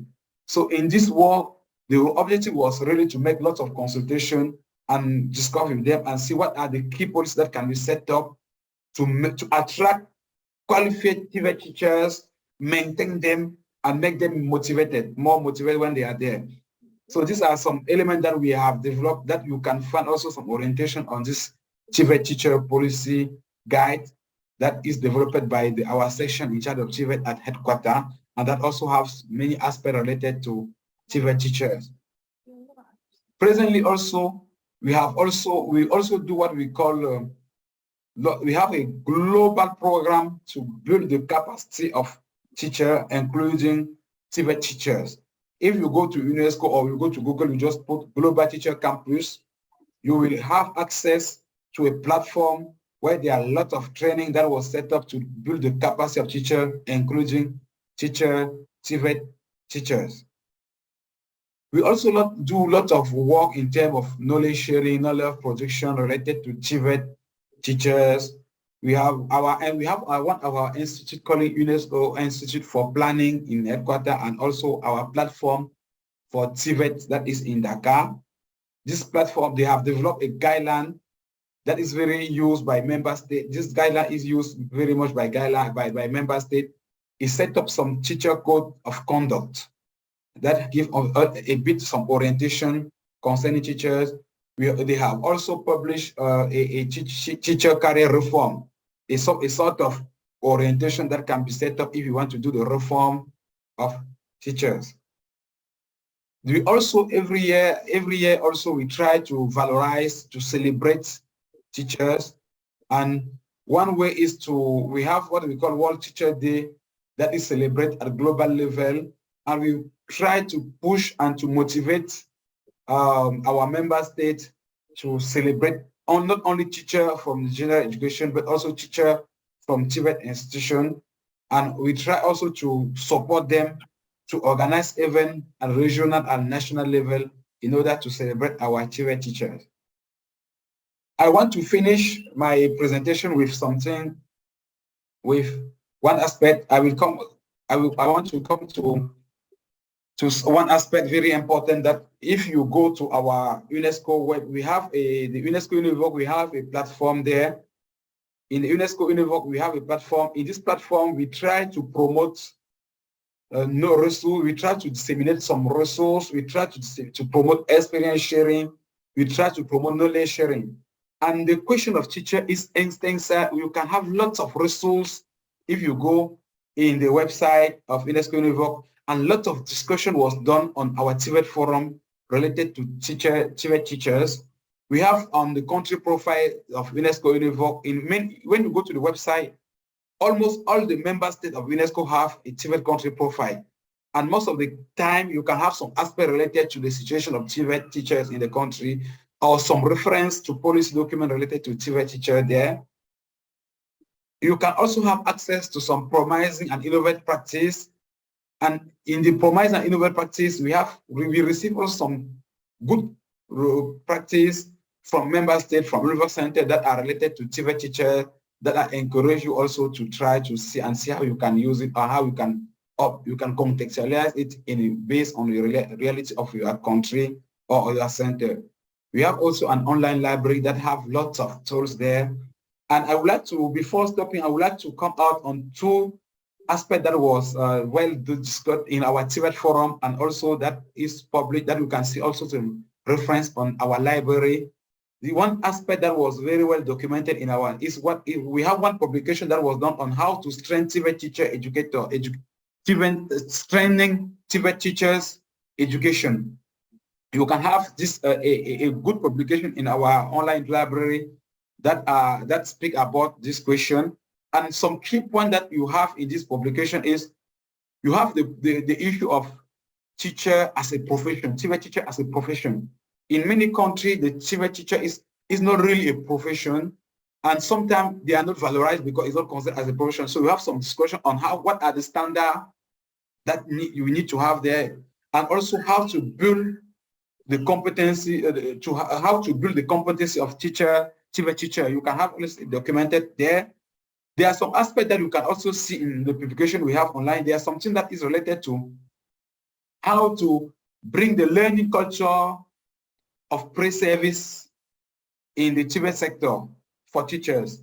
We have also some aspect, and I was happy from the preceding presentation. We have this aspect that is how to develop and maintain the research as the teaching and learning culture in TVET teacher training institution. So this aspect of research, this culture of research, you don't have it too much on TVET teacher training institution. And one discussion is on how to bring it in this TVET teacher institution. Another aspect that is also well documented in our publication is you can be qualified when you start to be teachers, but how to ensure that teacher and instructor remain qualified. during their career as teachers. And this is something very important as issue that we face in many countries. And this is why the issue of immersion, internship, lifelong learning, further training, in-service training, all these aspects are some key points that you can see, some orientation on publication and good practice that you can see in our website. The second point also that I wanted to share with you is the future of TVET teacher training, the future of teachers training. You will have also a publication that we have done 2 years ago on our website. And in this publication, we are discussing about, you have the digitalization, you have the industry 4.0, you have the climate change. All these aspects have to be taken account now when we are discussing about the future of TVET teacher. We also have, the last point that I wanted to also share that you can see also on our website is some discussion that is related to the National Qualification Framework and the recognition of primary learning. In many countries, we don't have lots of TVET teacher training institution. And we are encouraged this kind of country to do recognition of primary learning. There are many people in industry who would like to teach, who have the capacity to teach, but who are not recognized. And the idea is also to see how to make them recognized through, it can be National Qualification Framework, it can be through the recognition primary learning approach, to give them a set of recognition so that they can have the possibility to teach even if they were not in the TVET teacher institution. I will just finish my speech by saying that there is a good practice that I learned from the Swedish system, where to be a teacher training, you need to have a minimum industry experience. And this is a precondition to be there. And they put it, but ultimately what they have done is that they ensure that the salary of TVET teacher is higher than the salary of those who remain in the industry. So this is something that is not easy to do, but if you have this kind of policy in place, we can be able to attract qualified teachers, maintain them, and at the end have good TVET training in our country, and at the end help our youth to have relevant skills that will allow them to respond to the need of the labor market. Thank you very much, and hope that we could be able to continue our discussion. Thank you. Thank you very much, dear Oliver. Thank you for your precious presentation. Тэгэхээр Оливер бол бонд байдаг нэгдсэн үндэсний байгууллагын мэргэжлийн болон техникийн боловсрол сургалтын олон улсын байгууллага буюу төвийн ЮНЕВОК төвийн ажилтан байгаа. Тэгэхээр сая илтгэл дээр хэлж байна те ЮНЕВОК төвийн онлайн платформуд байдаг. Тэн дээр бол маш олон янзын хилцүүлгүүд өрнөдөг, маш их судалгааны ажлууд, олон улсын туршлагууд тэнд ордог. ЮНЕСКО-ЮНЕВОК-ийн олон улсын бодлогууд бас тэнд байнга тавигддаг байгаа. Тэгэхээр та бүхэн маань бас салбарын талаарх олон улсын жишг туршлагуудыг бодлогын баримт жишүүдийг бол тэндээс татаж авч үзэж өөрсдөө ашиглах боломжтой байгаа шүү. За тэгвэл дараагийн илтгэгчээ бид нэр уушгад таатай байна. Тэгэхээр Солонгосын мэргэжлийн бос сургалтын хүрээлэн гэж тусгай хүрээлэн байдаг. Яг МБС-тэй зориулсан хүрээлэн байдаг. Кривет гэж нэрлэдэг. Тэгэхээр креветийн судлаач Чой Дахи манай форумд хүрэлцэн ирсэн байгаа. Тэгэхээр Солонгосын туршлагыг хэдүүлээ сонсъё. Good afternoon, ladies and gentlemen. My name is Tahi Che. I'm from KRIVET, which stands for Korea Research Institute for Vocational Education and Training. Actually, KRIVET is a regional cluster coordinating center among East and Southeast Asia countries, and I understand that Mongolia has 3 UNEVOK centers. I'm really happy to be here. Actually, this is my first time to visit Mongolia. Today, so I'm gonna share like private-public partnership in TVET sector in public of Korea. Actually, I prepared this presentation with our director from Center for International Cooperation, but she wanted to be here, but she couldn't make it. So that's why I'm here. I hope that today's presentation would be helpful for improving the skills mismatch in Mongolia. Okay, these are my contents. Actually, in Korea, there are consultative body consisting of private sectors, industries, and education or training institutes to meet local human resources. So they called Regional Skills Council, and the second one is Industrial Skills Council. I will I will go deeply into these two contents in my today's presentation. The first one is Regional Skills Council. So this is the definition of Regional Skills Councils. Regional Skills Council is a consultative body that consists of private sector specialists, industry, labor and workforce supply and demand institutes. Its objective is to cultivate human resources that meet the local and industry demands by serving local workforce and education or training demands, establishing basic plan for local workforce development, connecting and evaluating local workforce development and programs. Also, they are assessing and selecting collective training courses and partner training institutes, and etc. When you see the below parts, you can see the regional skills councils consist of like local specialists, industry representative, labor representatives, and workforce supply and demand related institutes. So before introducing it deeply, I'd like to introduce the background of establishment of regional skills councils.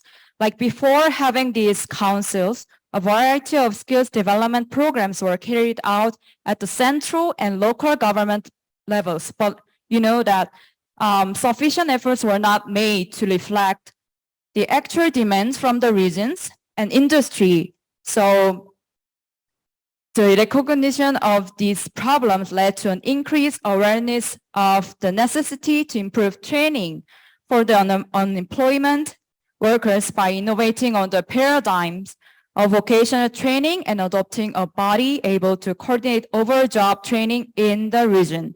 So in order to innovate vocational training, it was very necessary to establish a system to effectively connect the various types of vocational training provided by central government ministries and local government at the regional level. The point is they are operated in regional levels. This realization led to an awareness of the need for the creation and operation of an industry-centered skills development, which could play a governing role for skills development in the region.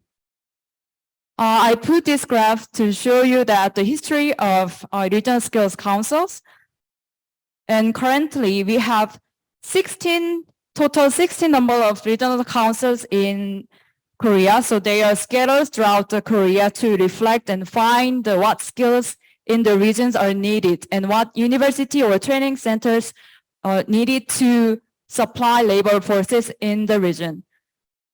So the most recent regional skills council is in Sejong, which is the area Kribat is located.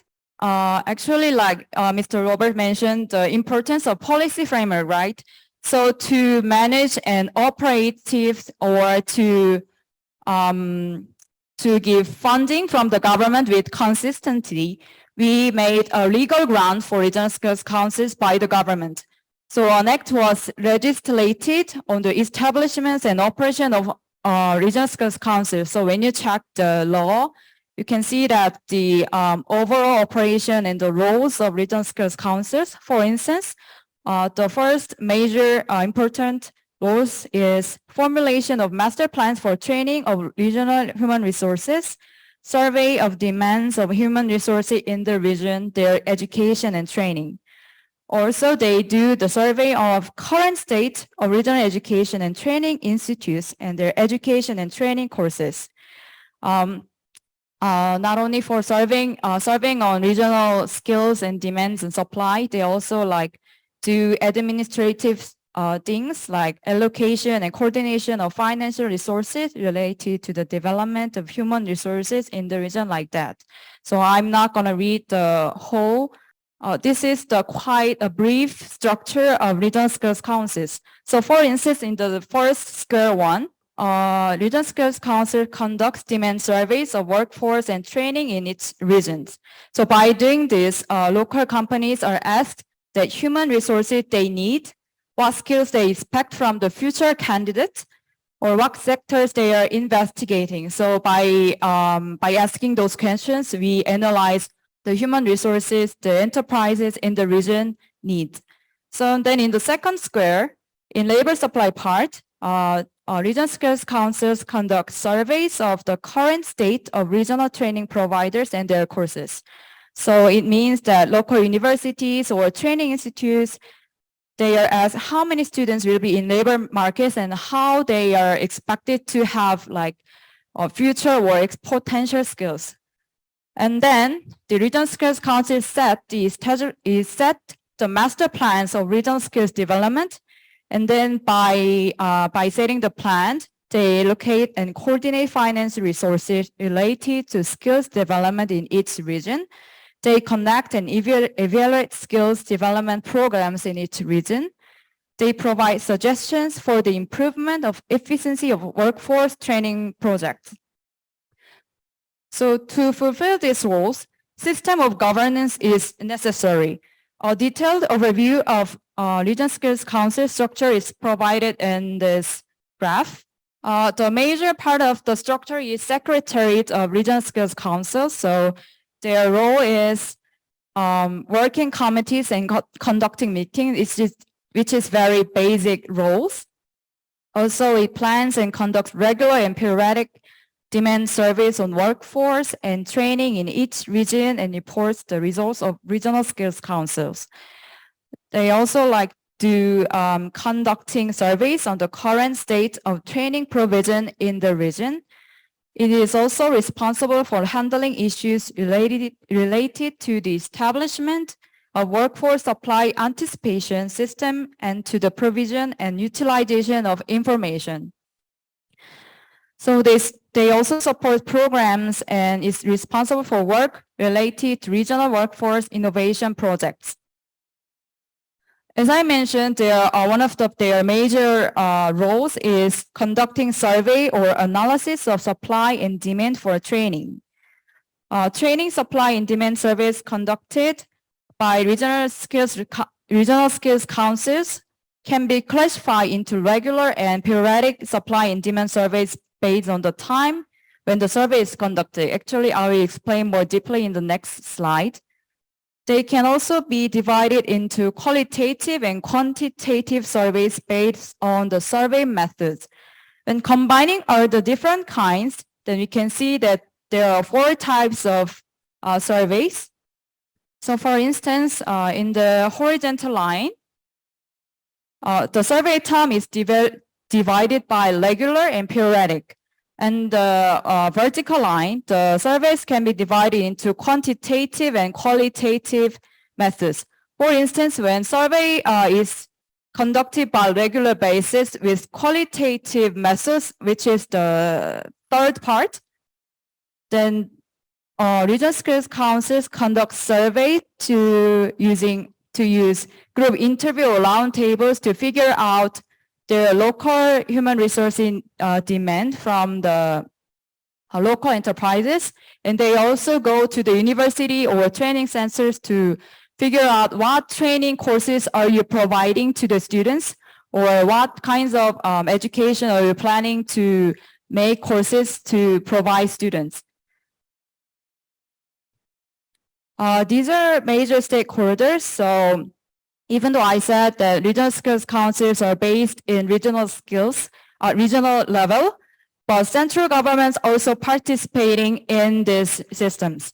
For instance, like central government, the major ministry is Ministry of Employment and Labor and Ministry of Small, Medium-sized Enterprises and Startup Companies. Also, like CREVET is also belong to central government systems. Our role here is to conduct overall consulting and give recommendations on how to develop the survey to figure out the local demands and supply.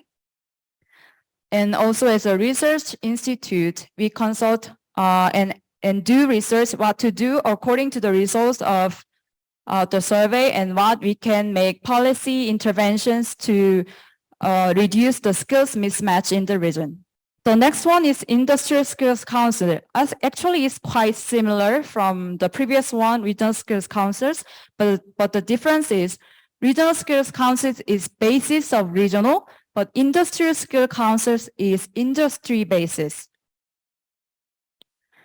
Industrial skill councils are a consultative body that were formed with the objectives of resolving the mismatch between the classroom and the workplace, and fourth, industry-driven human resource development. So their operations can be categorized into the 4 parts. The first one is like regional skills councils. They are doing survey and research workforce demand in respective industries. And then they develop, improve, and expand national competence standards in respective industries. And third, they develop and enhance national competency standards qualifications in respective industries. The last one is they develop and provide operational support for work-study dual system within respective industries. So since 2000, concerns have continuously been raised regarding the qualitative and quantitative mismatch between education and the real labor market, as well as with structure and frictional mismatches. Those labor market mismatches gave rise to the need to take a different approach to vocational competency development policymaking in each industry. In reality, the options were limited as it was not possible to actively gather opinions from the all field. So since the small size organization existed in each industry, they could not adequately represent those industries as a whole, and a range of government ministries sporadically carried out diverse projects.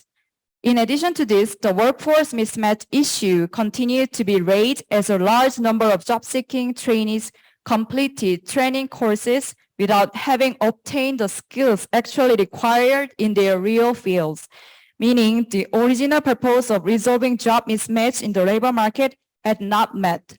That's why, in response to these problems, the government supported the establishment of regional industrial skills councils to allow the industry to take the initiative in skills development.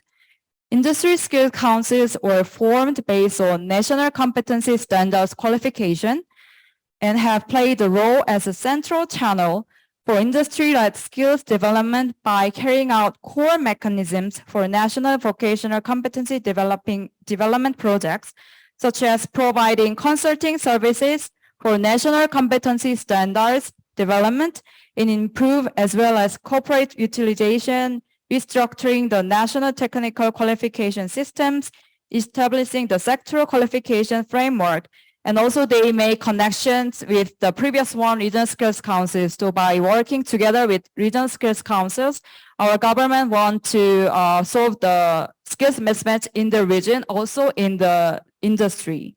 This is a graph to introduce the history of industry skills councils. I just want to mention that as of 2020, 18 industrial skills councils are in operation, which is covering about 60% of national competency standards in Korea. It means a lot. 60% means a lot, but it means also there are still room to develop other 40% of industry in Korea. So that's why they need to hard work. Like Regional Skills Council, Korean government also made legal basis to maintain these industrial skill councils. So for instance, they are in law, the Korean government mentioned the need of inspection and analysis of industry-specific demand for and supply of human resources, and also demand for vocational skills development training. So they wrote development and dissemination of qualification and standards of vocational skills development training, and projects to develop, supplement, and disseminate vocational skills development training, media, and courses, etc. Actually, I've introduced a lot the Industry Skills Council, so please please refer this graph to for your understanding. Also, industrial skills councils manage committees and subcommittees. They do similar surveys like regional skills councils. They do survey and analyze state of industry workforce. They also discover, inquire, and utilize strategic fields. They also publicize issue reports, job-related function expanding. For instance, in Korean government, they emphasize the human resources development in fourth industries. So the Industrial Skills Council published issue papers to figure out how many human resources in fourth industries are needed and what training courses are offering by the industry training center. So by doing those roles, Industrial Skills Council nurture and supply industry-specific workforce. This is also the graph of the structure of the Secretary of Industrial Skills Councils. I will just skip it. So their role is operation and overall secretary administrations. They establish, manage, and access annual projects. They support operation of steering and working committees and subcommittees. And the important role is they expand participation of related agencies and companies, continuously maintains an industry network and shares and use information to industry representatives. So these are major stakeholders. I think this is quite similar with regional skills councils. So by participating in today's forum and learning from the Tibet policy report from the Mongolian government, I could learn that there are some issues in skills mismatch in Mongolia, like Korea. So I'm here not to push you to follow these regional skills councils or industrial skills councils. I just want to throw a question: how can you solve these problems together, or how can you refer to or share these issues with you? Actually, I prepared two separate presentation files to promote the upcoming event from CREVAT. Actually, CREVAT is, I think, could you, for time saving, I will just introduce without presentation. Actually, as CREVAT is a regional cluster coordinating center among East and Southeast Asia, we annually hold network consolidation workshop every year. This year, we are planning to hold annual workshop this October, middle of this October. So not only UNEVOK centers can participate, but also general participants who are interested in Tibet policies can also participate through online. So I will really encourage you to participate in our workshops to share best practices or to exchange what can we do to build cooperative activities. Thank you very much. Тэгэхээр айгуу сонирхолтой илтгэл тавьсан чодо баярлаа. Тэгэхээр мэргэжлийн зөвлөл, ур чадварын зөвлөлүүдийн талаар тодруулах асуулт байгаа бол одоо бас хугацаа ашиглаад асууж болно шүү манайхаа. Заалнаас асуулт байна. Тэгэхээр солонгосын мэргэжлийн сургалтын судалгааны хүрээлэн маань бол ажиллаж байгаа чиг үүрэг нь бол нэлээд өргөн байгаа. Сая ба хэлсэнчлэн бүсийн ЮНЕВОК төвийн төвийг л удирдах ажилладаг.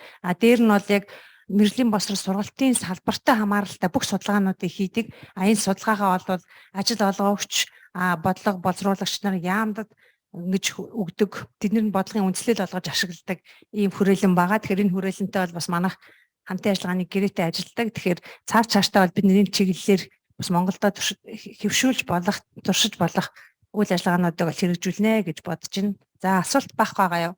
Тэгэхээр дараагийн илтгэгчийг зарлахаас өмнө хэдүүлээ нэг 5 минутын цайны завсарлага авчи.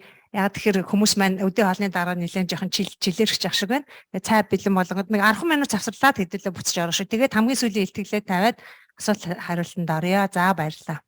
За тэгэхээр одоо сүүлчийнхээ илтгэлийг хэдүүлээ сонсох гэж байна. Тэгэхээр Шинжин политехник коллежийн захирал Ян Мэн гэд манай гадны төлөөлөгч маань илтгэлээ тавих нэ. Тэгэхээр Шинжин политехник коллеж бол яг Гонконгтой хэл залгаа оршдог. Тэгээд ер нь бол IT чиглэлийн бүссэн байлээ. Тэгээд өөрөөр хэлбэл Хятадын Silicon Valley болно гэсэн зорилготой хөгжиж байгаа тийм шинэ гоё хот байна лээ.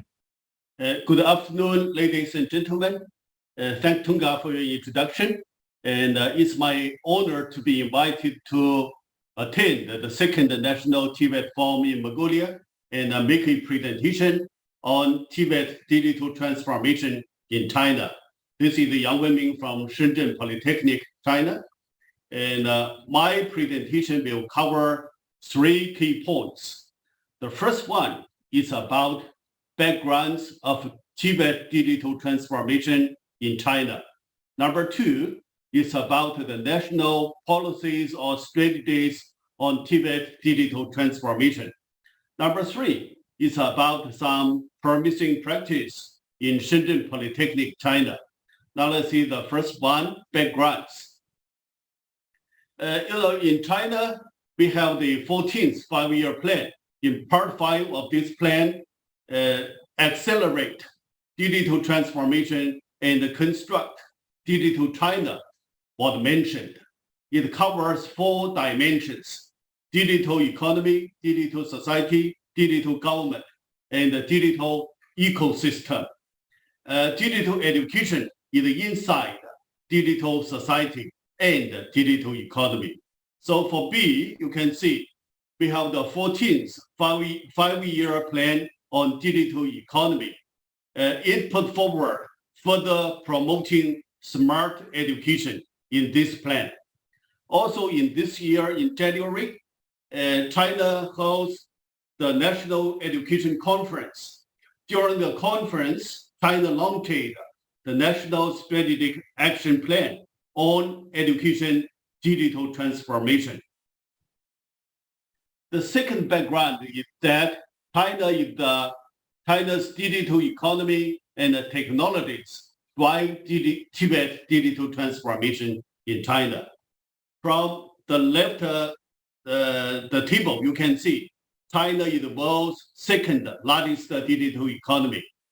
From the right table, we can see the volume of China's patents on digital technologies are in the lead globally. Okay, the second largest digital economy and the leading position in digital technologies has given Tibet sectors in China some challenges and some opportunities. The challenges is that the digital economy and the digital technologies are developing so fast. As a Tibet sector, we need to catch up with the latest development of digital economy and digital technologies. Okay. Secondly, that's about opportunity. The second largest digital economy has put forward great demands on digital skills and digital talents. Okay.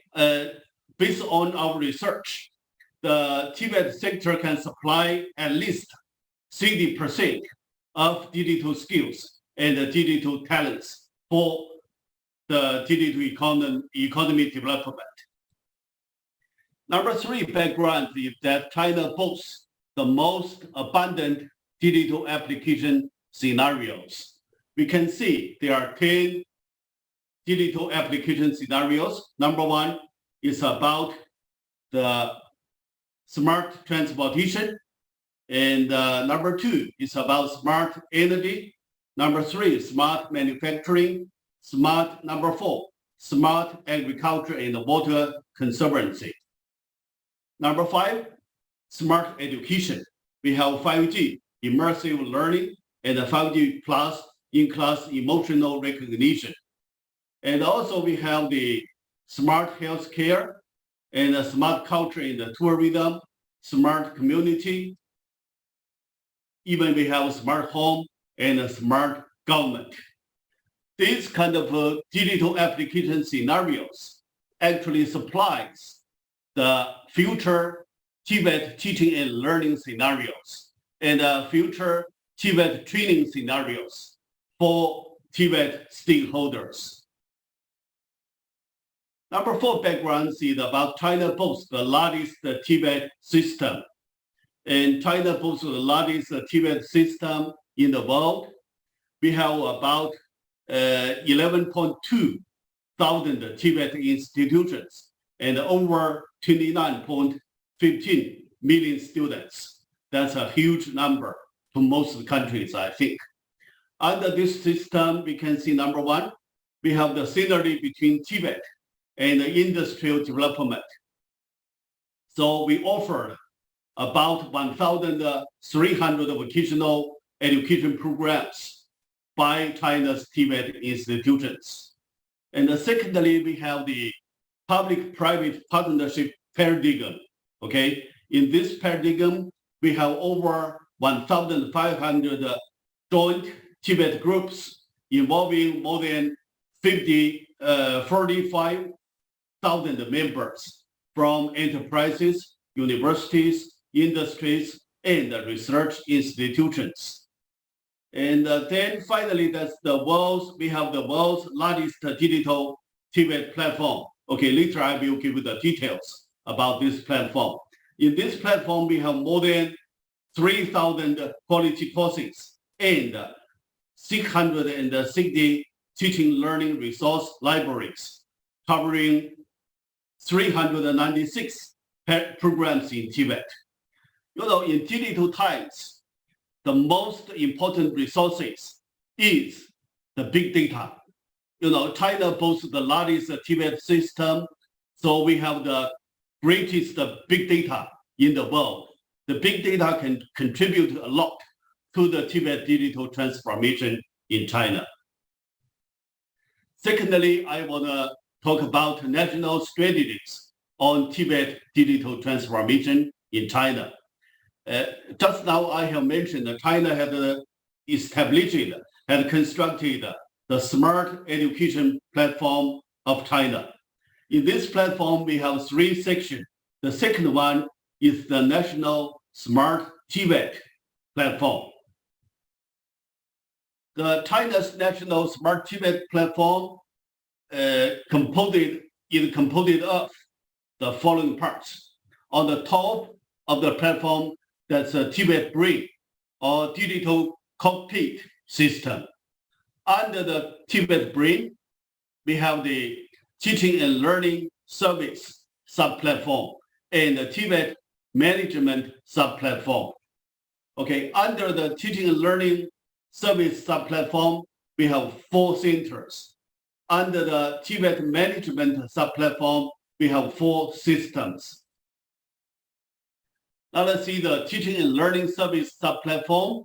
The mission of this sub-platform is breeding diversified resources and systems to support teaching and learning in Tibet. And under this sub-platform, we have program and curriculum service center. We have VR training center. We have teachers competence development center. And number 4, that's the textbooks and the teaching resources centers. Now let's see the Tibet management sub-platform.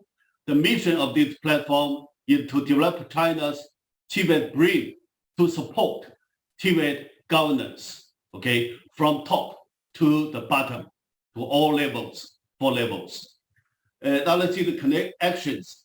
Connect more than 2,500 education administrative departments and 11,300 Tibet institutions to cover the 5 government levels from the national level, that's the MOE, Ministry of Education, to province, to city level, to county level, even to school level, and realize all-round direct data and information access for schools, programs, teachers, and students.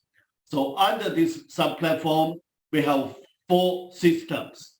Number 1 is the higher Tibet students data collecting and managing system. Number 2 is about higher Tibet students management systems. Number 3, that's secondary Tibet schools management system. Number 4, that's program setting, management and public information service system. Besides the national education platform, and we also developed the two standards for the digital transformation in Tibet sector.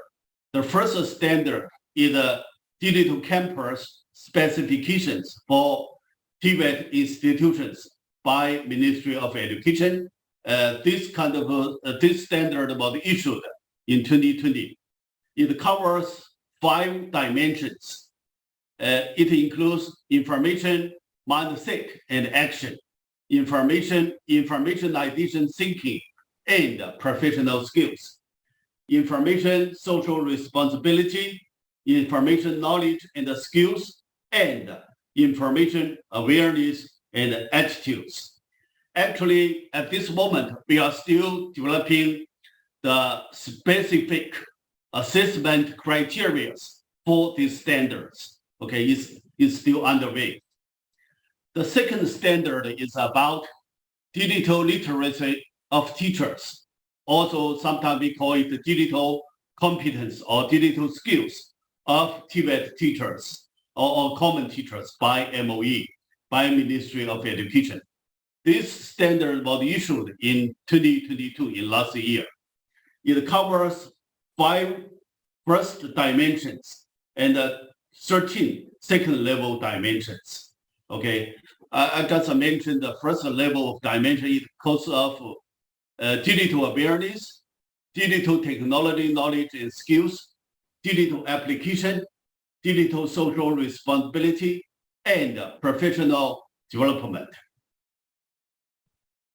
Okay, now let's come to the third section, the third part of my presentation. I want to introduce something about promising practice in Shenzhen Polytechnic, China. And firstly, I want to mention some strategies, capacity building, teaching resources, and research institutes. Up to now, Shenzhen Polytechnic has developed 3 systematic digital transformation strategies. Number 1 is about artificial intelligence action plan. Number 2, that's action plan for Tibet program transformation. With this action plan, we try to transform all the traditional Tibet programs into digital programs. And also, last year, we issued the Shenzhen Polytechnic Digital Transformation Action Plan. And besides that, we developed a lot of digital teaching and learning resources and curriculum development. Now let's see, we have 4 national level teaching and learning resources database for 4 programs, Tibet programs. We have developed 49 provincial level model online courses. Just inside the Shenzhen Polytechnic campus, we developed 557 quality online courses. We have the digital technologies embedded into all the curriculums in traditional programs. We developed 2 AI-centered general education courses for all of our students. Besides that, we also hold digital leadership program and teacher capacity building workshops. Each year, we have the dean's leadership program. We also have the program directors capacity building workshop. And we still hold curriculum leaders or key teachers workshop for digital transformation. That's our annual regular work. Okay. And also we have established 8 research institutes to support digital transformation. I will not go into details. You can see here we got 8 research institutes. So besides teaching, we also engage in research in digital transformation. The second one is about Shenzhen Polytechnic's digital transformation ecosystem. You know, for the digital transformation, just by Tibet institutions, that's not enough to push forward or to promote digital transformation. We need to work together with the private sectors. So Shenzhen Polytechnic work with cooperate with the different top leaders of industries to form 16 joint industrial schools. By adopting 9 joint actions, we push forward the digital transformation. So the digital transformation ecosystem is very important for us, for our TVET sectors, to push forward digital transformation. And also number 3, that's about Shenzhen Polytechnic's smart campus, VR, AR training centers, and the smart classrooms. Actually, that's about our infrastructure. You know, Shenzhen Polytechnic had constructed China's first 5G-based TVET smart campus. And we have constructed the iStudy teaching platform, teaching and learning platform that will bridge teaching learning resources database and the teaching learning process with full analysis of students' portrait. Okay, it even covers assessment, students' learning assessment in this platform. We have one desktop VR lab training room, one immersive teaching learning room, and quite several, not just 2. I think we have more now. VR collective centers. Okay, we have built 158 smart classrooms, half of which are equipped with recording systems for online courses. It can offer the live broadcast, okay, for the other Tibet institutions. In the middle, you can see that's the Shenzhen Polytechnic Smart Campus Framework. In the bottom level, that's our infrastructure. The middle level, that's about our techniques, okay, our smart campus techniques. On the top level, that's our service or management. Besides that, we have established the UNESCO Chair on Digitalization in Tibet in last year. Okay, in March this year, we just launched this UNESCO Chair, and also we held the first global forum on digital transformation in Tibet. We attracted about more than 300 participants around the world to attend this forum. Under this UNESCO Chair on digitalization in Tibet, we have 6 projects. The first one is about digital transformation theory and practice research. The second one is about how to develop the emerging technology programs. Okay. Number 3 is about the digital transformation of traditional Tibet programs. Number 4 is about qualification development of universal digital skills. And number 5, that's about Tibet education technology and digital pedagogies. The number 5, the last one, is about capacity building on Tibet digital transformation. So we have 3 annual events. The first one I have mentioned. Okay. The second one is about Tibet digital transformation leadership program. Every year we will hold this kind of program for 30 Tibet leaders in Shenzhen Polytechnic. Number 3 is about workshop on digital transformation of Tibet programs and the curricula. Based on our UNESCO Chair on Chair Research, we put forward the global digital transformation framework for Tibet sectors. You can see in the middle, that's the digital transformation.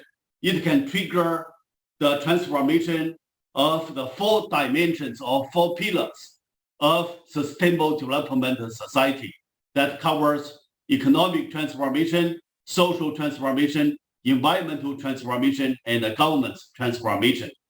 These transformations can turn around, can trigger the transformation of the world of work, even the work modes, the job change, HR structure. So we need more and more digital skills and STEAM skills, even transversal skills.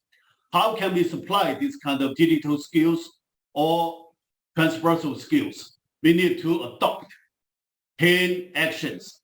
Okay, the first one is about theory and methodology. The second one is about digital transformation programs and curriculum. I will not go into details. You can have a quick look at this framework. Okay.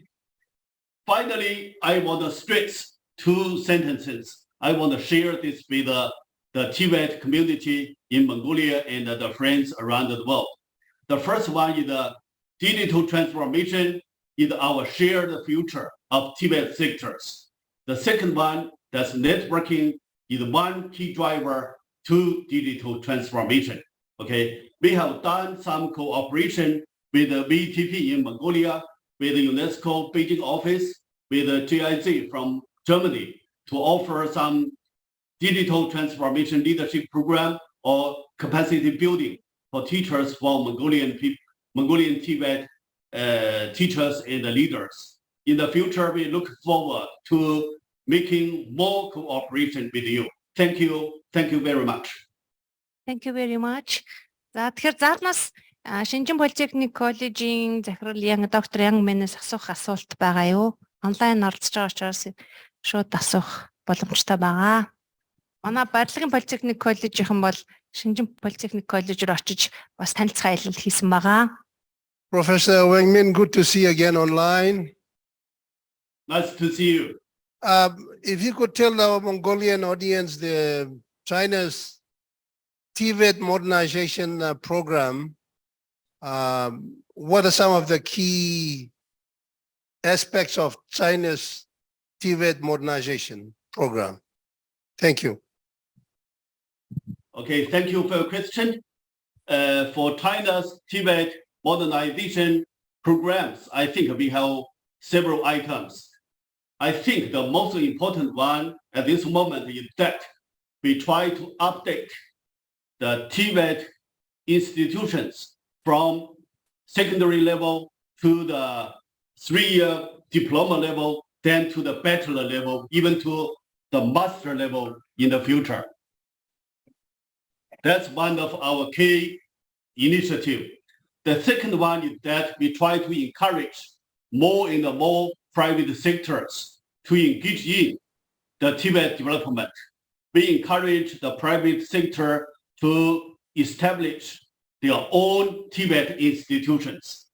We also encourage private sectors to work together to cooperate with the Tibet institutions to push forward to offer high-quality service, high-quality Tibet service to the citizens. And also the third one is we try to bridge the general education and the vocational education. We try to bridge the Tibet education and the higher education. Okay, in this way, we can supply the lifelong learning to all the people, to all the citizens, because in the future, upskilling and reskilling will be everybody's, every person's task, every person's work. So lifelong learning will be necessary to all the people. We need to supply this kind of service to our people. That's my answer. I hope I answered your question. Yes, sir. If you could also elaborate a little bit on the, I think the Shenzhen Polytechnic's very successful partnership with the private sector and companies. Just a little bit you can explain to our Mongolian participants, because I think the very successful model that you have applied with Shenzhen Polytechnic and the private sector is really a very good best practice, I would say. Okay, thank you. Thank you for the second question. I think we have, just now I have mentioned that we have the digital transformation ecosystem. It can also be called Tibet innovation ecosystem. At the Tibet institution, we cannot offer Tibet service by our institutions alone. We have to work together with the private sectors because we lack the latest technology knowledge, we lack the skills knowledge, we lack qualification knowledge. So their support is very important to the quality development of Tibet. For Shenzhen Polytechnic, we have established 16 joint industrial schools with the top dogs of different industries. Just like Huawei, we work with Huawei to establish the Shenzhen Polytechnic ICT schools, Huawei ICT schools. With this school, we can introduce Huawei's qualifications and their latest technology into our program and the curriculums. And we try to implement all of them and offer the latest skills and knowledge to our students. So after graduation, our students from this school can find very decent jobs, can make much more money than average student's salary. Okay, we try to identify the skills and the qualification needs, and we try to integrate the latest technology and the latest skills into our curriculums. And also we work together while we offer some engineers to teach our students. Our teachers will regularly go to Huawei to learn their latest knowledge, to have some internship.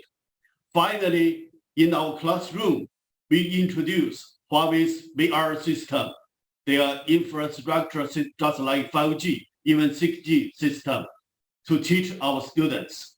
So we follow the identify, integrate, and implement process to push forward our joint actions with the private sectors. I think that's one of our key to the quality development of Shenzhen Polytechnic. Okay, I hope I answered your question. One more question. Can I ask? Yeah. One question is, how do you upskill your in-service and pre-service teachers' digital skills? Thank you for this question. For our teachers' professional development, we have some regulations. For the freshmen, for the newcomers, we have about 4 weeks training workshop continuously. Okay, and after that, we even have maybe monthly training to them.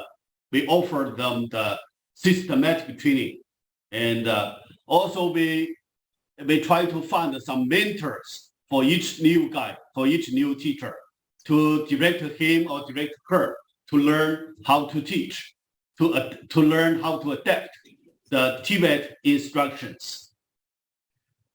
Secondly, I have mentioned that each year we have the teacher digital transformation workshop for all the teachers. Okay, so in this kind of workshop, each teacher has to demonstrate her teaching skills, her instruction skills, okay, her professional, his or her professional skills. And also we encourage peer learning from each other.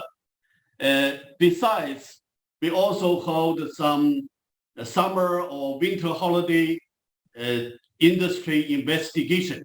We ask all the teachers go to different private sectors, go to different companies or factories to learn the latest demands from the labor market. I think this is a kind of research, also a kind of training for all of our teachers. Okay, that's my answer. Thank you. Yes, thank you. Залнаас өшөө асуулт байгаа юу? За байхгүй бол Шинжин Политехник коллежийн захирал доктор Янгмэнд талархлаа илэрхийлье оролцогчдынхаа өмнөөс. За тэгээд энэ хүрээд манай Thank you very much. Энэ хүрээд манай өнөөдрийн эхний өдрийн арга хэмжээ дуусгар болж байгаа. Тэгэхээр өнөөдөр бид бол Монгол улсын мэргэжлийн боловсролын салбарын шинэчлэл, бодлогын чиглэлүүдийн талаар нэгдүгээр сонслоо. Хоёрдугаарт ЮНЕСКО-ЮНЕВОК олон улсын байгууллагуудын бодлогын чиглэл, шинэчлэл, өөрчлөлтийн талаар дэлхийн нийтийн туршлагаасаа судаллаа. За дээр нь Монгол орныхоо нөхцөл байдлаар тулгуурлаад олон улсад ялангуяа хөгжиж байгаа орнууд те Хятад тэгээд Солонгос гээд хөгжингөө орнуудынхаа бас туршлагыг судаллаа. Тэгэхээр энэ бүхнээс бол харахад мэргэжлийн боловсролын салбар бол өөрөө ер нь боловсролын бас том бүрэлдэхүүн хэсэг дээр нь бол цөм болцсон юм байна. Тэгээд энэ салбараа бол мэдээж олон талын оролцоотой байгаагаас гадна одоо тухайлбал энэ солонгосын туршлагыг харахад бол тусгаалсан яг судалгаа шинжилгээний байгууллага энэ салбарт ажиллаж байна. Тэгээд бидний гол нөгөө шүүмжлүүлээд байгаа хөтөлбөрийн зах зээлийн эрэлттэй нийцэхгүй байна. Тэгээд эрэлтээ одоо яг бүрэн хариулж чадахгүй байна гэдэг энэ асуултуудын хариуг бол бид нараас эндээс олж харж болж байгаа гэж болсон бахаа гэж бол найдаж байна. Тэгэхээр Хятадын Шинжин политехник коллеж болвол ер нь IT чиглэлээр нэлээд тэргүүлэх үйл ажиллагаа явуулдаг юм коллеж байгаа. Тэгээд автомашин механизмын бас засвар айгүй том төвүүдтэй. Тэнд нь бол цоошин машинуудад авчираад те воркшоп дээр тавьсан ингээд туршлага хүүхдүүдэд дадлага хийлгдэг байх жишээтэй. Сургууль нь бол айгүй том кампус нь өөрөө бүр зочид буудалтай те бүр 1000 хүн хүлээж авах чадaltaй зочид буудал зөвхөн тэр кампуст байж байгаа байхгүй. Тэгэхээр л одоо ер нь салбар өөрөө яг яаж хөгжиж байгаа юм бэ гэдэг илэрхийлэл бас эндээс харагдаж байгаа гэж бодож байна. За тэгэхээр өнөөдрийн арга хэмжээнд идэвхтэй оролцсон нийт оролцогч та бүхэндээ баярлалаа. Тэгэхээр маргааш шийдвэрлээ өглөө 9 цагаас арга хэмжээ эхэлнэ. Маргаашийн хэлц гол асуудал бол мэргэжлийн боловсролын салбарын яг багшийн хөгжил. Энэ тулгамж байгаа асуудал юу байгаа, энэ цаашдаа бид нар яаж багшаа бэлтгэхийн, яаж давтан сурахын гэдэг энэ чиглэлээр панел хэлцүүлгүүд, ярьцлагууд бас болно. Тэгэхээр та бүхнийг идэвхтэй оролцохыг урьж байна. За баярлалаа. Бүгдээрээ сайн хамраарай.